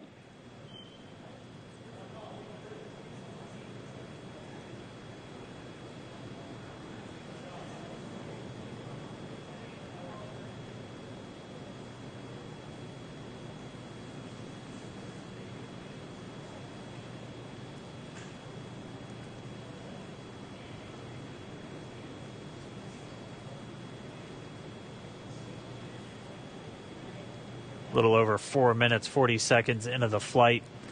Bob and Doug flying at more than 5,600 miles Dragon per hour. SpaceX nominal trajectory. Already almost 200 miles downrange from the Kennedy Space Center. Nominal trajectory continuing.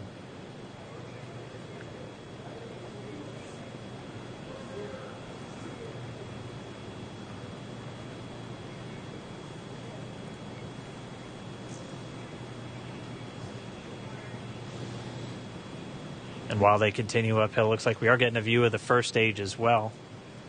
Yep, on your right screen, you can see that first stage with the grid fins deployed. It's making its way back to attempt to land on our drone ship, Of Course, I Still Love You today. And we're just about a couple minutes away from the entry burn, and that's where 3 of the 9 Merlin engines do ignite to help slow the vehicle down as it re-enters back into the Earth's atmosphere.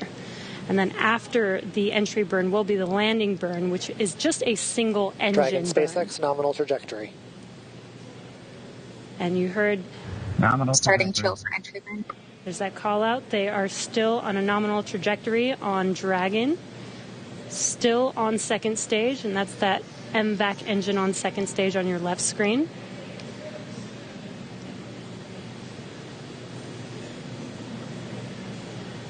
Again, on your right screen is that first stage booster coming back towards our drone ship, Of Course, I Still Love You. We're about a minute away from entry burn. Meanwhile, that second stage continuing to power Dragon into orbit. Again, if you're keeping an eye on that timer, that's going to continue to burn until 8 minutes and 44 seconds into flight. So a little over 2 minutes from now, we'll hear the call out SECO. It'll then be a little Stage under, 2 propulsion or a little is still over, good. A little over 3 minutes until Dragon physically separates from the second stage of the Falcon 9 after the upper Dragon stage gets a SpaceX chance. nominal trajectory. Dragon copies, nominal trajectory. Continuing to check in with Bob and Doug as they are on a nominal trajectory. Just about 10 seconds away from that first stage, starting that entry burn on your right screen. We should be able to see that view live. Stage 1 entry burn startup.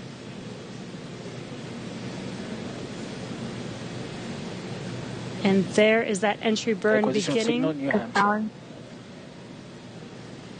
This burn lasts about 36 seconds long. Stage 2 FTS is saved.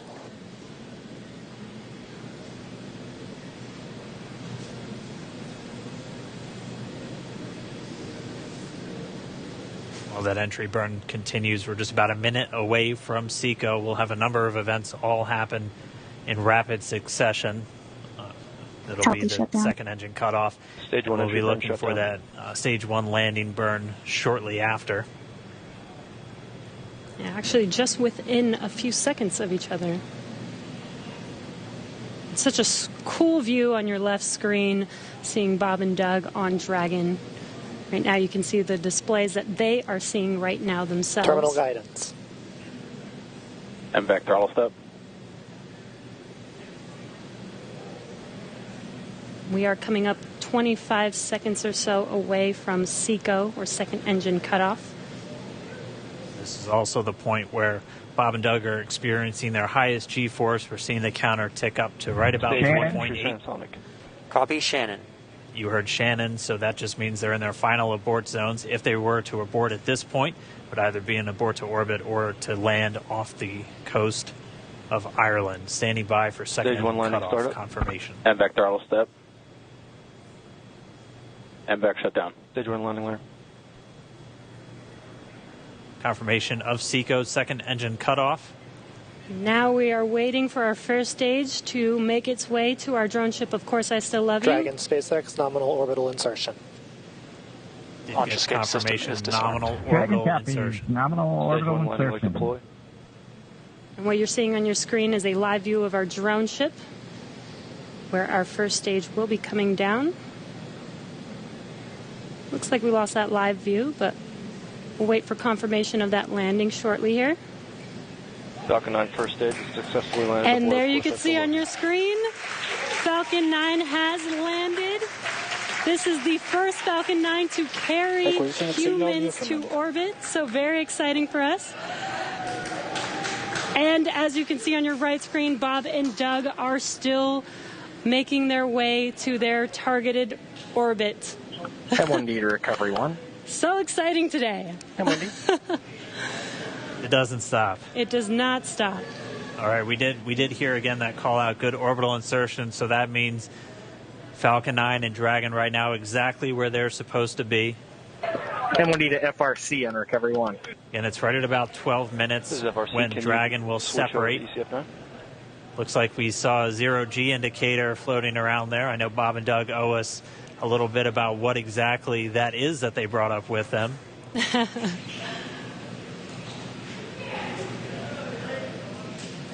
And before separation, before Dragon initiates separation from the second stage, they do make sure to make, they do ensure that the vehicle is not spinning and it is in good condition before we separate. That's right. The upper stage does small attitude maneuver using some cold gas thrusters built into the rocket body itself. Exactly. So we do expect that separation to occur in about a minute from now, but they do wait until they have full confirmation that it is ready to separate. Such cool views. I cannot get over this view that we are seeing right now. Bob and Doug on the right screen, inside of Crew Dragon, out in space. Yeah, already 200 kilometers over planet Earth, or a little over 124 miles, traveling in excess of 2,700 meters. 27,000 meters per second, or about 16,000 miles per hour.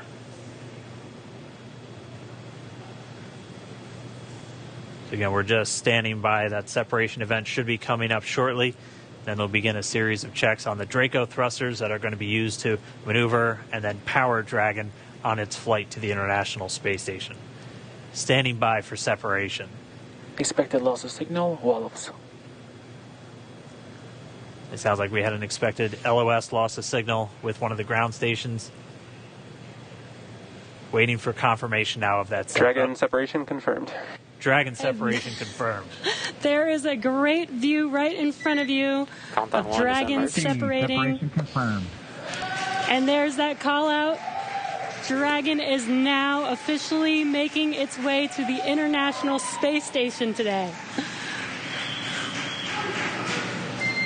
Dragon SpaceX with that separation call. We have a few words for you from our Falcon 9 team.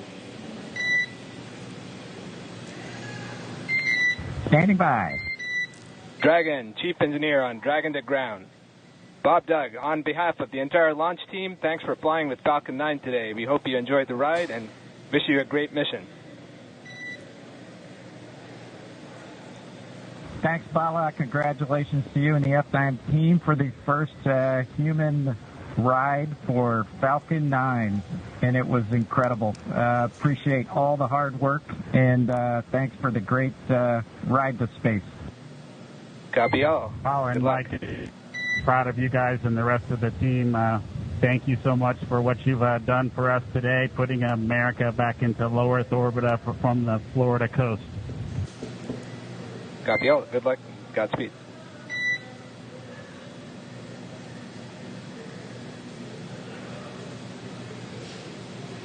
All right, so Bob and Doug are in Dragon space. SpaceX, we confirm nominal ECLS activation and service section Draco checkouts. Nose cone deploys in progress. Copy all. We're monitoring. The Corps here in Hawthorne giving the crew a heads up that we have confirmation the nose cone is deploying. So again, that nose cone is going to open up a little bit more than 90 degrees, goes up to about, I think, 105 degrees, and that's going to expose the actual docking ring and the hatch that they're going to be going through once they attach to the International Space Station, and also 4 of those Draco thrusters. We call them the forward bulkhead